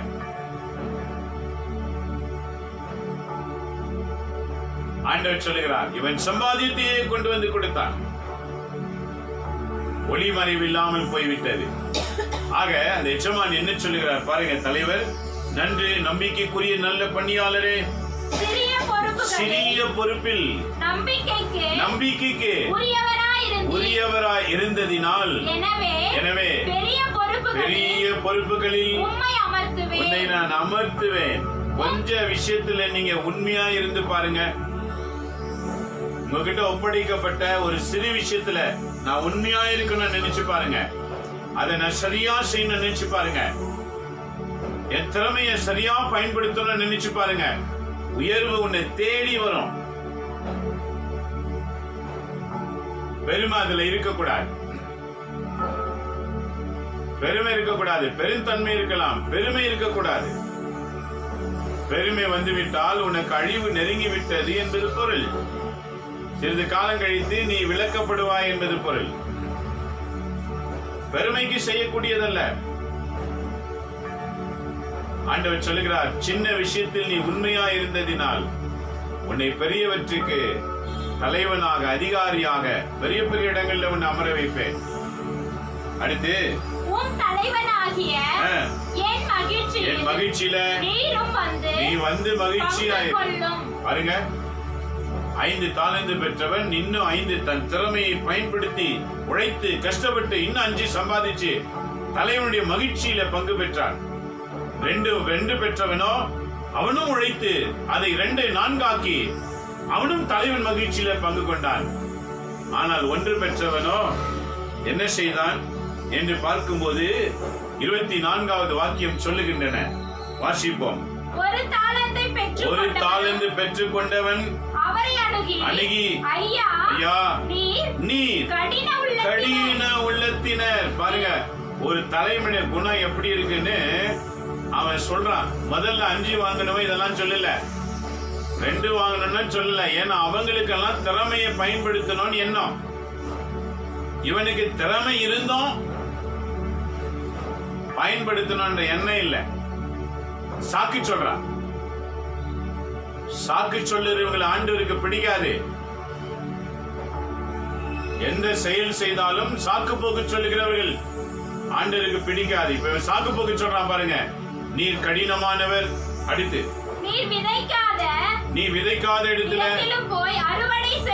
அறுவடை செய்பவர். சிலர் பார்த்து சொல்லுவாங்க பாருங்க, எச்ச கையில ஈ கூட ஓட்ட மாட்டாங்க. சுருக்கமா கஞ்சூஸ்னுவாங்க. கஞ்சூஸ்க்கு ஒரு பேர் என்ன? எச்ச கையில ஈ கூட ஓட்ட மாட்டாங்களா? ஏன்னு சொல்லுங்க. அந்த ஈ அங்க இருக்கிற ஒரு சாப்பாடை கூட சாப்பிட கூடாதுன்னு அவங்க வந்து ஈய துரத்திடுவாங்க. அந்த சின்ன இது கூட செய்ய முடியாத அளவுக்கு அந்த உள்ளம் கல்லா இருக்கும். அப்படியே இத வந்து இவன் என்ன சொல்றான் பாருங்க. இப்ப தலைவரை பார்த்து, நீ கடினமானவர், நீர் விதைக்காத இடத்துல அறுவடை எதிர்பார்க்கிறவர், விதையே போடாத இடத்துல விளைச்சலை பார்க்கணும்னு நினைக்கிறவரு அறிவேன். பாருங்க, இவ்வளவு விஷயத்தை அறிந்தவன் இன்னைக்கு நிறைய பேர் இப்படிதான் ரொம்ப தெரிஞ்ச மாதிரி பிதட்டிக்குவாங்க ரொம்ப. ஆனா உள்ள ஒண்ணுமே இருக்காது. அவமானப்படுவாங்க. ரொம்ப தெரிஞ்ச மாதிரி எங்கேயும் காட்டிக்காதீங்க, அவமானப்பட்டுடுவீங்க. நினைக்கிறதெல்லாம் கரெக்ட்னு நினைச்சு பேசிடாதீங்க. நினைக்கிறது சரியா தவறான்னு கவனித்து பேசுங்க. இதெல்லாம் அவமானத்தின் அடையாளம். இப்ப சொல்லலாம் பாருங்க, நீ கடினமானவர், நீ விதைக்காத இடத்துல அறுக்கிறவர், தூவாத இடத்துல பிடுங்குகிறவர், இவ்வளவு கடினமானவர் என்று சொல்லிட்டு அவன் என்ன சொல்றான் பாருங்க. என்பதை நான் அறிவேன், உமக்கு அஞ்சியதால் உமக்கு நான் இதனால நான் உமக்கு பயந்து நான் போய் உம்முடைய தாளந்தை நிலத்தில் புதைத்து வைத்து விட்டேன். புதைக்கப்பட்ட என் அன்பு கிறிஸ்தவர்களே, எழும்ப வேண்டும்.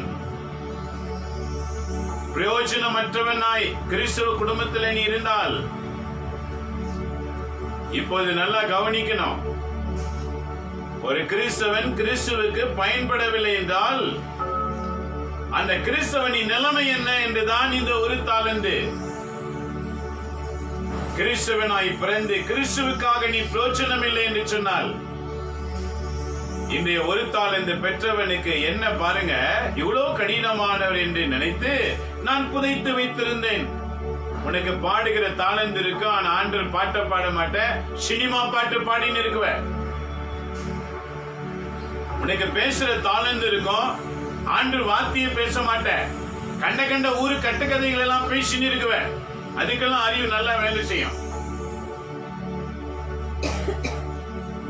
ஆண்டவருக்காக வைராக்கியமா வாழ மாட்டேன், உன் பகைவனிடத்துல வைராக்கியமா பேசாம இருக்குவ. இதெல்லாம் இந்த ஒரு தாளந்து உள்ளவனுக்கு சமமாக்கப்படும். நல்லா கவனிங்க. நீ எவ்வளவு கடினமானவர் என்று கண்டு நான் புதைத்து வைத்திருந்தேன் என்று சொல்லி இதோ பாரும் உம்முடையது என்று கொடுத்தான். அந்த தாளந்து அடிக்கல, குறைக்கல, ஒண்ணுமே ஆகல, அப்படியே பத்திரமா கொடுத்தான், பாதுகாப்பா. அவன் நினைச்சிருப்பான் என்னையும் வாழ்த்துவாரு, இவங்களை வாழ்த்துனது போல என்னையும் வாழ்த்துவாருன்னு நினைச்சிருப்பான். நான் ரொம்ப பயந்த மாதிரி ஆக்டிங், நிறைய பேர் அப்படித்தான் முன்னால பார்த்தா பயப்படுற மாதிரி ஆக்டிங் பண்ணுவான். எப்படி பாட்டு போட்டா பார்த்த உடனே வண்ணுங்க, பின்னால போய் எந்த நாள் செஞ்சீங்க எப்படி வேணாலும். பயப்படுற மாதிரி நடிக்காத. அப்படி நடிக்கிறவங்களுக்கு என்ன வாழ்க்கை பாருங்க. அதற்கு தலைவர் சோம்பேறிய திட்டாரு பாருங்க. சோம்பேறி, உனக்கு வாயிருந்து ஆண்டு வாக்கு சொல்ல முடியல, உனக்கு கண் இருந்தும் கடவுளை பார்க்க முடியல, உனக்கு கை இருந்தும் ஆண்டு சேவை செய்ய முடியல, உனக்கு உள்ளம் ஒண்ணு இருக்குது, அது வெறும் ஆண்டு பேரை சொல்லுது, ஆனா உள்ளத்தில் ஆண்டவர் இல்ல. ஏனெனில் உன் செயல்கள் எல்லாம் மூடப்பட்டிருக்கிறது. இவன் எப்படி புதைத்தானோ அதே போல நீங்களும் புதைத்து வச்சிருக்கீங்க. இன்னைக்கு ஆண்டவராகிய கடவுள் என்னோடு பேசுகிறார். நீ புதைப்பதற்காக அழைக்கப்பட்டவன் அல்ல, இருக்கிற புதையலை எடுத்துக் கொடுப்பதற்காக அழைக்கப்பட்டவன். புதைக்கப்பட்டவைகளை பகிரங்கமாக எடுத்து எல்லாருக்கும் கொடுக்க அழைக்கப்பட்டவர். ஆக தலைவர் அவனை பார்த்து சொல்றார் பாருங்க, சோம்பேறிய. அடுத்து பொல்லாதவனே, எப்படி திட்டாரு பாருங்க. 1 சோம்பேறிய, 2 பொல்லாதவனே, 3 கெட்ட வேலைக்காரனே. பணியாளனே அப்படின்னா என்ன அர்த்தம்? ஒன்னுத்துக்கும் உதவாத வேலைக்காரனே, உதவாத கிறிஸ்தவனே, எனக்கு உதவாத கிறிஸ்தவனே திட்டார் ஆண்டு. எனக்கு உதவாத குடும்பமே, என் பேரை வச்சுக்கிட்டு அட்டுழியெல்லாம் பண்றீங்களே. கேட்டா கிறிஸ்தவ குடும்பம். எந்த கிறிஸ்துவுக்காக உருவாக்கப்பட்ட குடும்பம் எங்க இருக்கிறது? கணவன் ஒரு வழி, மனைவி ஒரு வழி, பிள்ளைகள் இன்னொரு வழி. எந்த குடும்பத்தில் ஒற்றுமை இருக்கிறது? கொஞ்சம் வளர்ந்த உடனே, கொஞ்சம் சம்பாதித்த உடனே பெற்றோர்களை வாய்க்கு வந்த மாதிரி பேசுகிற பிள்ளைங்க இன்னைக்கு எத்தனை பேர் இருக்காங்க? வளைக்கிற பிள்ளைங்க எத்தனை பேர் இருக்கிறாங்க? ஆண்டவர் இன்றைக்கு எச்சரிக்கின்றார், பொல்லாதவனே என்று திட்டார். பொல்லாத கணவனே, பொல்லாத மனைவிய, பொல்லாத பிள்ளைங்களே. ஆண்டவருக்கு பிரயோஜனமாகவில்லை என்றால், ஆண்டவரின் வாக்கின்படி நடக்கவில்லை என்றால், ஆண்டவர் வாக்கை பண்படுத்தவில்லை என்றால், ஆண்டவர் வாக்கு இருக்கிறது என்று பைபிளை வைத்துக் கொண்டே நீ படிக்காம இருப்பாய் என்றால், புதைக்கப்பட்ட பொருளாக வைத்திருப்பாய் என்றால், ஆண்டவர் என்ன சொல்வார்? சோம்பேறியே, பொல்லாதவனே, நீ நல்ல பணியாளர், நல்ல கிறிஸ்தவனே கிடையாது. ஆகவே நான் விதைக்காத இடத்தில் போய் அறுவடை செய்வேன், தூவாத இடத்திலே சேகரிப்பேன் என்பது உனக்கு தெரியும் தானே? அப்படின்னா என் பணத்தை நீ வட்டி கடையில் கொடுத்து வைத்திருக்க வேண்டாமா? பாரு, இத வச்சுதான் நிறைய பேர் வட்டி கூட்டுறீங்க, ஜாக்கிரதையாயிருங்க. ஆண்டவர் சொல்ல வந்த உண்மை பணத்துக்கல்ல. ஆண்டவர் சொல்ல வந்த உண்மை உன்னுடைய திறமை. அநியாயமா வட்டிக்கு சம்பாதிக்கிறீங்க, ஆண்டவர் தண்டிப்பார். தாளந்து என்றால் திறமை. அந்த திறமை என்ன? மற்றவங்க உள்ளத்துக்கு மகிழ்ச்சி அளிக்க கூடியது. இதை வச்சு நிறைய பேர் பைபிள்ல சொல்லுதே வட்டி குடுன்னு அபகரிக்க சொல்லுச்சா?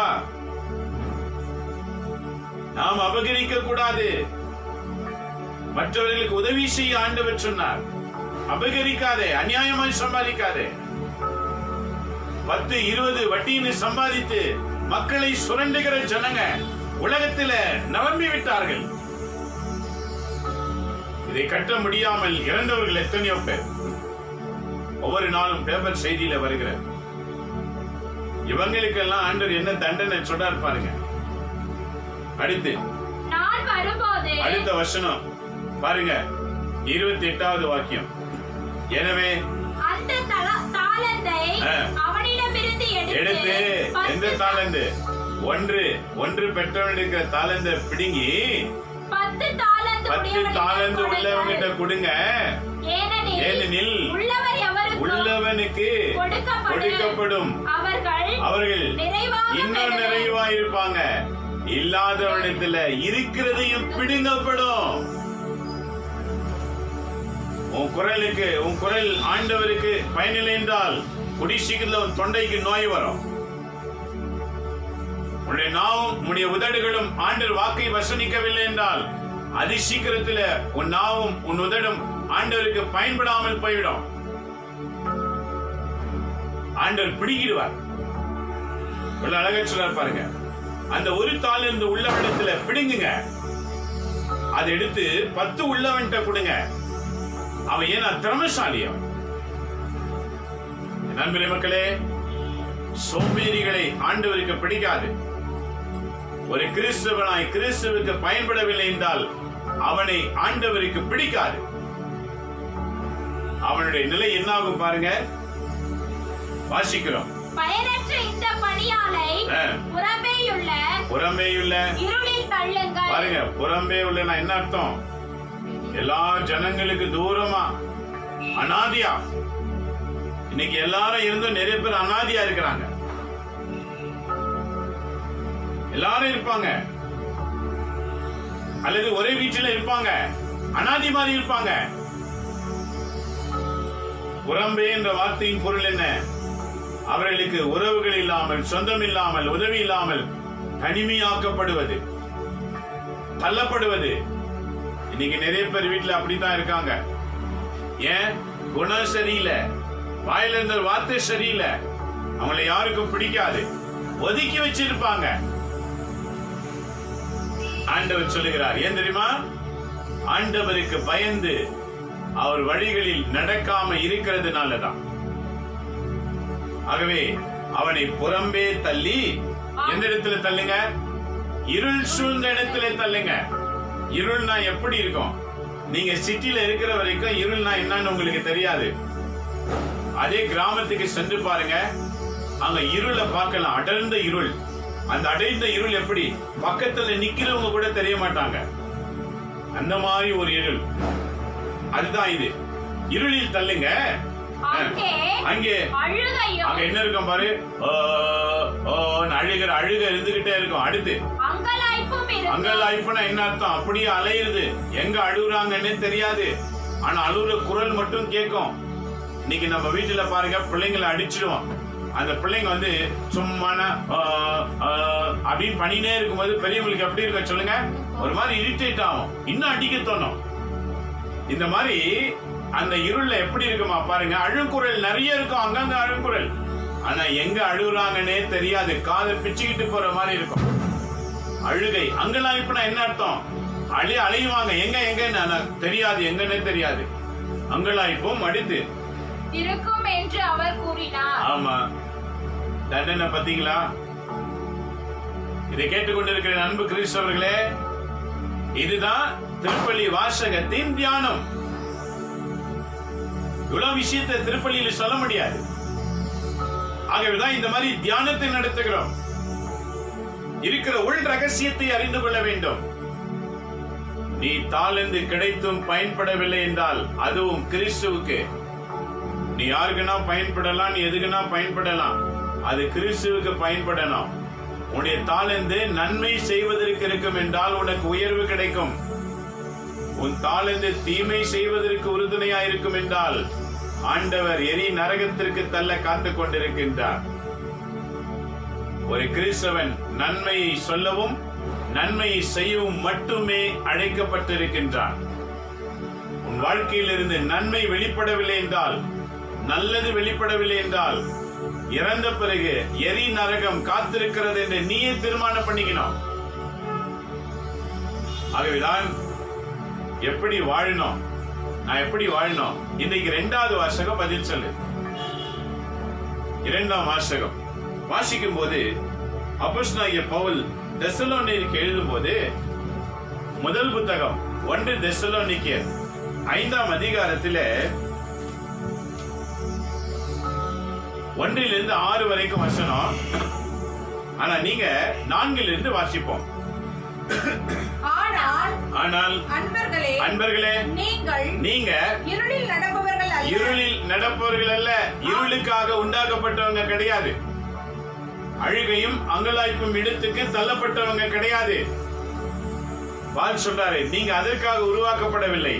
உங்க திறமைகளை பயன்படுத்தி உங்க குடும்ப வளர்ச்சி, அதனால பலர் வளர்ச்சி அடைந்து, உங்களால பலர் வளர்ச்சி அடைந்து இறை அரசுக்கு பயணிக்க வேண்டியவர்கள். ஆக என்னன்றாரு, இருளுக்காக படைக்கப்பட்டவங்க இல்லை நீங்க. அடுத்து ஆகவே அந்த நாள் அது திருடனை போல உங்களுக்கு வராது. ஏன்னா எப்பவுமே தினந்தோறும் ஜெபத்துல காத்திருக்கிறவங்க ஆண்டவர் வருகையை பார்த்த உடனே ஆச்சரியப்படுறதுக்கு வாய்ப்பே கிடையாது. ஏன்னா we are waiting to come. அவரை பார்க்க ஆவலோடு இருக்கிறவங்களுக்கு அவரை பார்த்து ஆச்சரியப்பட மாட்டாங்க. யாருக்கு ஆச்சரியம் வரனா, ஐயோ திடீர்னு வந்துட்டீங்களே, சொல்லாம வந்துட்டீங்களே, சொல்லிட்டு வரக்கூடாதா, அவங்க எல்லாம் ஆச்சரியப்படுவாங்க. இன்னைக்கு பல நம்ம சொந்தங்கள்லாம் வீட்டுக்கு வரும்போது பாருங்க, ஐயோ சொல்லிட்டு வரக்கூடாதான்னு சொல்லுவாங்க. ஏன் இப்ப என்னாச்சு, ஏதாவது நான் பண்ணிருப்பேனே, ஆச்சரியப்படுகிறவர்கள். அதே சொல்லிட்டு வந்தாங்கன்னா எப்படி இருப்பாங்க, ஆயத்தமா தயார் பண்ணி வச்சிருப்பாங்க. இதுதான் ஆண்டவர் சொல்றார். எப்போது கிறிஸ்தவர்கள் கிறிஸ்துவுக்காய் காத்திருக்கிறார்களோ அந்த கிறிஸ்துவை பார்க்கும் போது அவர்களுக்கு ஆச்சரியம் இருக்காது, மகிழ்ச்சி இருக்கும். ஆனால் எந்த கிறிஸ்தவர்கள் கிறிஸ்துவுக்காய் காத்திருக்கவில்லையோ அவரை பார்த்தவுடனே ஆச்சரியப்படுவார்கள். ஏன்? அழிவின் காலம், நரக வாழ்க்கை தொடர்கிற நேரம். ஆக ஆண்டவர் சொல்கிறார், அவர்கள் ஆச்சரியப்பட மாட்டார்கள். அடுத்து 5வது வாக்கியம், நீங்கள் எல்லாரும் ஒளியை சார்ந்தவர்கள், பகலில் நடப்பவர்கள், நாம் இரவையோ இருளையோ சார்ந்தவர்கள் கிடையாது. இரவு இருள் என்றால் பொருள் என்ன? இரவு நேரத்திலே தான் பாவங்கள் ஆரம்பிக்கின்றது, இருள் நேரத்திலே தான் பாவம் ஆரம்பிக்கின்றது. அந்த இருள் தொடங்குகிற நேரம் எது? மாலை 6 மணி என்றால் தொடங்கும், இருள் ஆரம்பிக்கும். 6 மணிக்கு மேல பாருங்க, நல்லா party, drinks party, dance party, விபச்சார பார்ட்டி, தவறு செய்யற பார்ட்டி, எல்லா பார்ட்டியும் அப்பதான் தொடங்கும். ஆண்டவர் சொல்லுகிறார், நீங்க இருளுக்குரியவர்கள் அல்ல, பாவத்துக்குரியவர்கள் அல்ல, பகலில் நடக்கிறது போல பரிசுத்தமாய் வாழ வேண்டியவர்கள். இன்றைய திருப்பலி வாசகம் 2வது வாசகம், இருளில் நடப்பவர்கள் அல்ல, பகலிலே நடக்கிறது போல அழைக்கப்பட்டவர்கள். எப்படி பகலிலே ஜாக்கிரதையோடு நடக்கிறோமோ அதுபோல ஒளியிலே வாழ வேண்டியவர்கள். ஆகவே மற்றவர்களை போல், மற்றவர்கள்னா யாரு? இருள பாவத்தில் இருக்கிறாங்க பாருங்க. திருட்டு பாவம், மறைவான பாவம், இதெல்லாம் குறிக்கிறது. பாவத்தில் இருக்கிறவங்களை போல நாமும் உறங்கலாகாது. நாம் உறங்கிக்கிட்டு இருக்க முடியாது. உறக்கனா என்ன? மயக்கத்தில் இருக்க முடியாது. தெளிந்திட மயக்கத்தில் இருந்து மயக்கத்தில் இருக்கலாகாது. விழிப்போடும் அறிவு தெளிவோடும் இருப்போமாக. ஆக ஒரு கிறிஸ்தவன் எப்படி இருக்க வேண்டும்? விழிப்பாக. விழிப்புனா என்ன அர்த்தம்? முட்டைக்கண்ணு போட்டுக்கிட்டு பாக்குறதா இல்ல, சிந்தனையில தவறு உள்ளே நுழையாமல், பாவம் உள்ளே நுழையாமல், நன்மை செய்கிறதில, நல்லது பேசுகிறதில விழிப்பாயிருக்கிற ஒரு வாழ்க்கை. விழிப்போடும் பிறகு எப்படி இருக்கணும்? அறிவு தெளிவோடும்.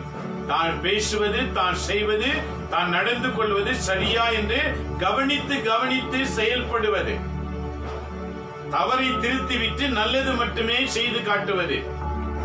இப்படிப்பட்டவர்கள் தான் ஆண்டவர் ராஜ்யத்திலே பிரவேசிக்க முடியும். எப்படி வேணாலும் வாழ்ந்துடலாம், உலகத்துல இருக்கிற வரைக்கும் நல்லா ஜாலியா நன்னா இருந்துடலாம், செத்துட்டா பரலோகத்துக்கு போயிடுவான்னு நினைக்காத. ஆண்டவர் உன்னிடத்துல நற்செயலை எதிர்பார்க்கின்றார், உன் திறமை எதிர்பார்க்கின்றார். அந்த திறமை ஆண்டவருக்கு பயன்பட்டதா என்று எதிர்பார்க்கின்றார்.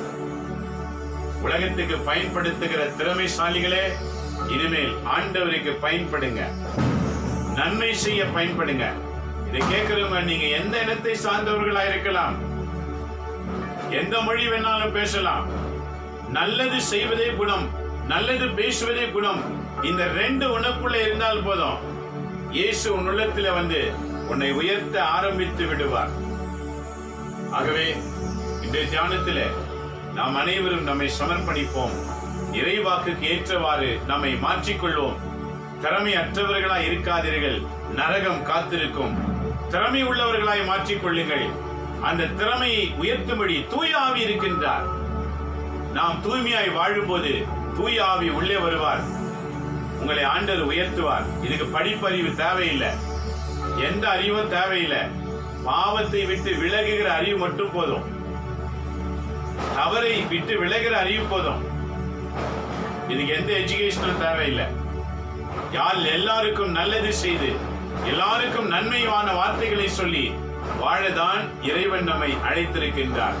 ஆக ஒரு குடும்ப வளர்ச்சிக்கு மனைவி மிக அவசியம், ஒரு குடும்ப வளர்ச்சிக்கு கணவன் மிக அவசியம், ஒரு குடும்ப வளர்ச்சிக்கு அந்த வீட்டு பிள்ளைகள் மிக அவசியம்.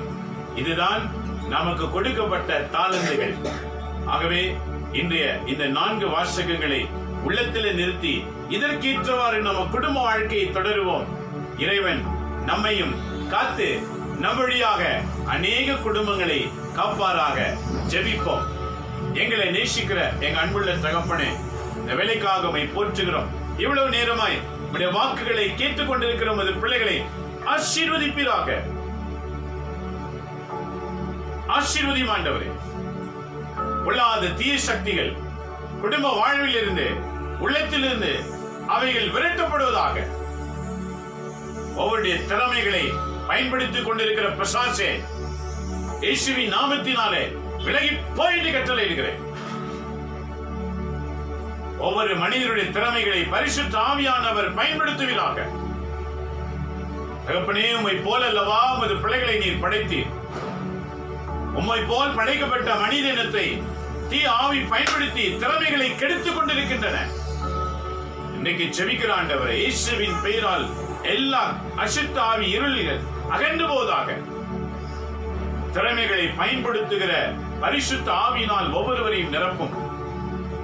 வாழ்ந்தாலும் நன்மை செய்யவும், மரித்தாலும் நன்மை செய்யவும், நன்மை செய்கிற குணத்தை மட்டுமே உமது பிள்ளைகளுக்கு தருவீராக. பேசினால் நல்லது பேசவும், செய்தால் நல்லது செய்யவும் ஒவ்வொருடைய மனிதனுடைய குணங்களை மாற்றுவீராக. யார் யார் எந்த துறையில உயர்த்திருக்கிறீரோ அந்தந்த துறையில நன்மை செய்யும்படி ஆசீர்வதியும் ஆண்டவரே. சிலரை டாக்டராக அழைத்திருக்கிறீர், நல்லது மட்டும் செய்கிற மருத்துவராய் ஆசீர்வதியும். நர்ஸாய் அழைத்திருக்கிறீர், நன்மை செய்ய ஆசீர்வதியும். சிலரை அரசியல் தலைவர்களாக அழைத்திருக்கின்றீர். ஒவ்வொரு அரசியல் தலைவர்களும் நன்மை செய்கிறதிலே அரசர்களாய் இருக்கும்படி குணங்களை மாற்றுவீராக. அபகரிக்கிற எண்ணங்களை அகற்றி போடும் தகப்பனே. போலீஸ்களை ஆசீர்வதியும். மக்களை நல்வழி நடத்துகிற போலீஸ்களாக ஆசீர்வதியும். லாயர்ஸ்களை ஆசீர்வதியும். நல்லவர்களை மீட்கிற குணத்தோடு பயணிக்க ஆசீர்வதியும். ஆண்டவரே, இப்படி உலகத்தில் இருக்கிற அனைவரையும் அர்ப்பணிக்கின்றோம். நாட்டு தலைவர்களை அர்ப்பணிக்கிறோம். நாட்டு மக்களை அர்ப்பணிக்கின்றோம். தீ ஆவியில் பிடிக்கப்பட்டு தவித்துக் கொண்டிருக்கிற பிள்ளைகளை விடுதலை செய்து நன்மை செய்கிறவர்களாக அனைவரையும் ஆசீர்வதிப்பீராக. நிகழ்ச்சியை பார்த்துக் கொண்டிருக்கிறவர்கள் எங்கெல்லாம் இருக்கிறார்களோ அங்கெல்லாம் உடைய வல்லமை இப்போது இறங்குவதாக. அவங்க நாட்டிலே அவங்க இடத்துல இவர்கள் ஒவ்வொருவரையும் நீர் எடுத்து பயன்படுத்துவீராக. மிக ஆர்வத்தோடு கேட்டுக் கொண்டிருக்கிற பிள்ளைகளை ஆசீர்வதியும். தீமைகள் அகற்று நன்மைகளை செய்யும்படி பரிசுத்த ஆவியால் நிரப்பீராக. நீ தொடர்ந்து பாதுகாத்துக் கொள்ளும். வீட்டில் இருக்கிற கணவனையும் மனைவியும் வாலிப பிள்ளைகளையும் பாதத்தில் அர்ப்பணிக்கிறோம். இன்றைய திருப்பலி வாசகத்தின்படி ஒவ்வொருவரையும் ஆசீர்வதிப்பீராக. உமது வழியிலே நடத்துவீராக. அனைவரையும் பாதத்தில் அர்ப்பணித்து எங்கள் ஆண்டவர் இயேசுவின் பெயரால் வேண்டி உமது ஆசீரை நாங்கள் அனைவருமே பெற்றுக் கொள்கிறோம். எங்க நல்ல பிதாவே, ஆமென், ஆமென், ஆமென். இயேசுவில் அன்பான இறை மக்களே, மறந்துடாதீங்க, திரும்பவும் இந்த வாசகத்தை வாசிங்க. ஏனெனில் நீங்க ஆண்டவருக்கு ரொம்ப முக்கியம். இத பார்க்கிற நீங்க யாருன்னா இருங்க, பரவாயில்ல. எந்த இனமா இருங்க, எந்த மொழினா பேசுங்க, பரவாயில்ல. நன்மையும் நல்லதும் எவர் செய்வாரோ அவருக்குள் இயேசு இருப்பார். வேற கிறிஸ்தவங்களுக்கு மட்டும் இருப்பாருன்னு நினைக்காதீங்க. எத்தனையோ கிறிஸ்தவங்க கைவிடப்பட்டவங்களா இருக்காங்க. அவருக்கு பெயர் முக்கியம் அல்ல, வாழ்கிற வாழ்க்கை தான் முக்கியம். ஆகவே இன்று 4 வாசகங்கள் நீதிமொழிகள் புத்தகத்தில் 31ஆம் அதிகாரம் 10 to 31 எழுதி வச்சுக்கோங்க. பதிலுரை பாடல் திருப்பாடல் சங்கீத புத்தகம் திருப்பாடல் 128 1 to 5 வரைக்கும். Psalms 128 verse 1 to 5. இரண்டாம் வாசகம் 1 தெசலோனிக்கேயர் 5ஆம் அதிகாரம் 1 முதல் 6 வரைக்கும். The first book of Thessalonians chapter 5 verse 1 to 6. Today's gospel reading நற்செய்தி வாசகம் Matthew chapter 25 verses 14 to 30. மத்தேயு 25ஆம் அதிகாரம் இறைவாக்கு 14 to 30 வரைக்கும். மறந்துடாதீங்க, இதே வீடியோ நிகழ்ச்சி யூடியூப்ல இருக்கிறது. அப்படியே யூடியூப்ல டாக்டர் பிலிப் மரியான் அப்படின்னு டைப் பண்ணுங்க, இந்த வீடியோ கிடைக்கும். அதை அப்படியே ஷேர் பண்ணுங்க. அனைவரும் கண்டு ஒரு நல்ல குடும்பங்கள் உருவாகட்டும், நல்ல மக்கள் உருவாகட்டும். இறைவன் உங்களை ஆஸ்வதிப்பராக. மீண்டும் நாளை காலை 7:30 சந்திப்போம். We'll meet tomorrow morning 7:30. God bless you. எல்லாம் வல்ல இறைவன் தந்தை, மகன், தூய ஆவியின் பெயராலே ஆமென்.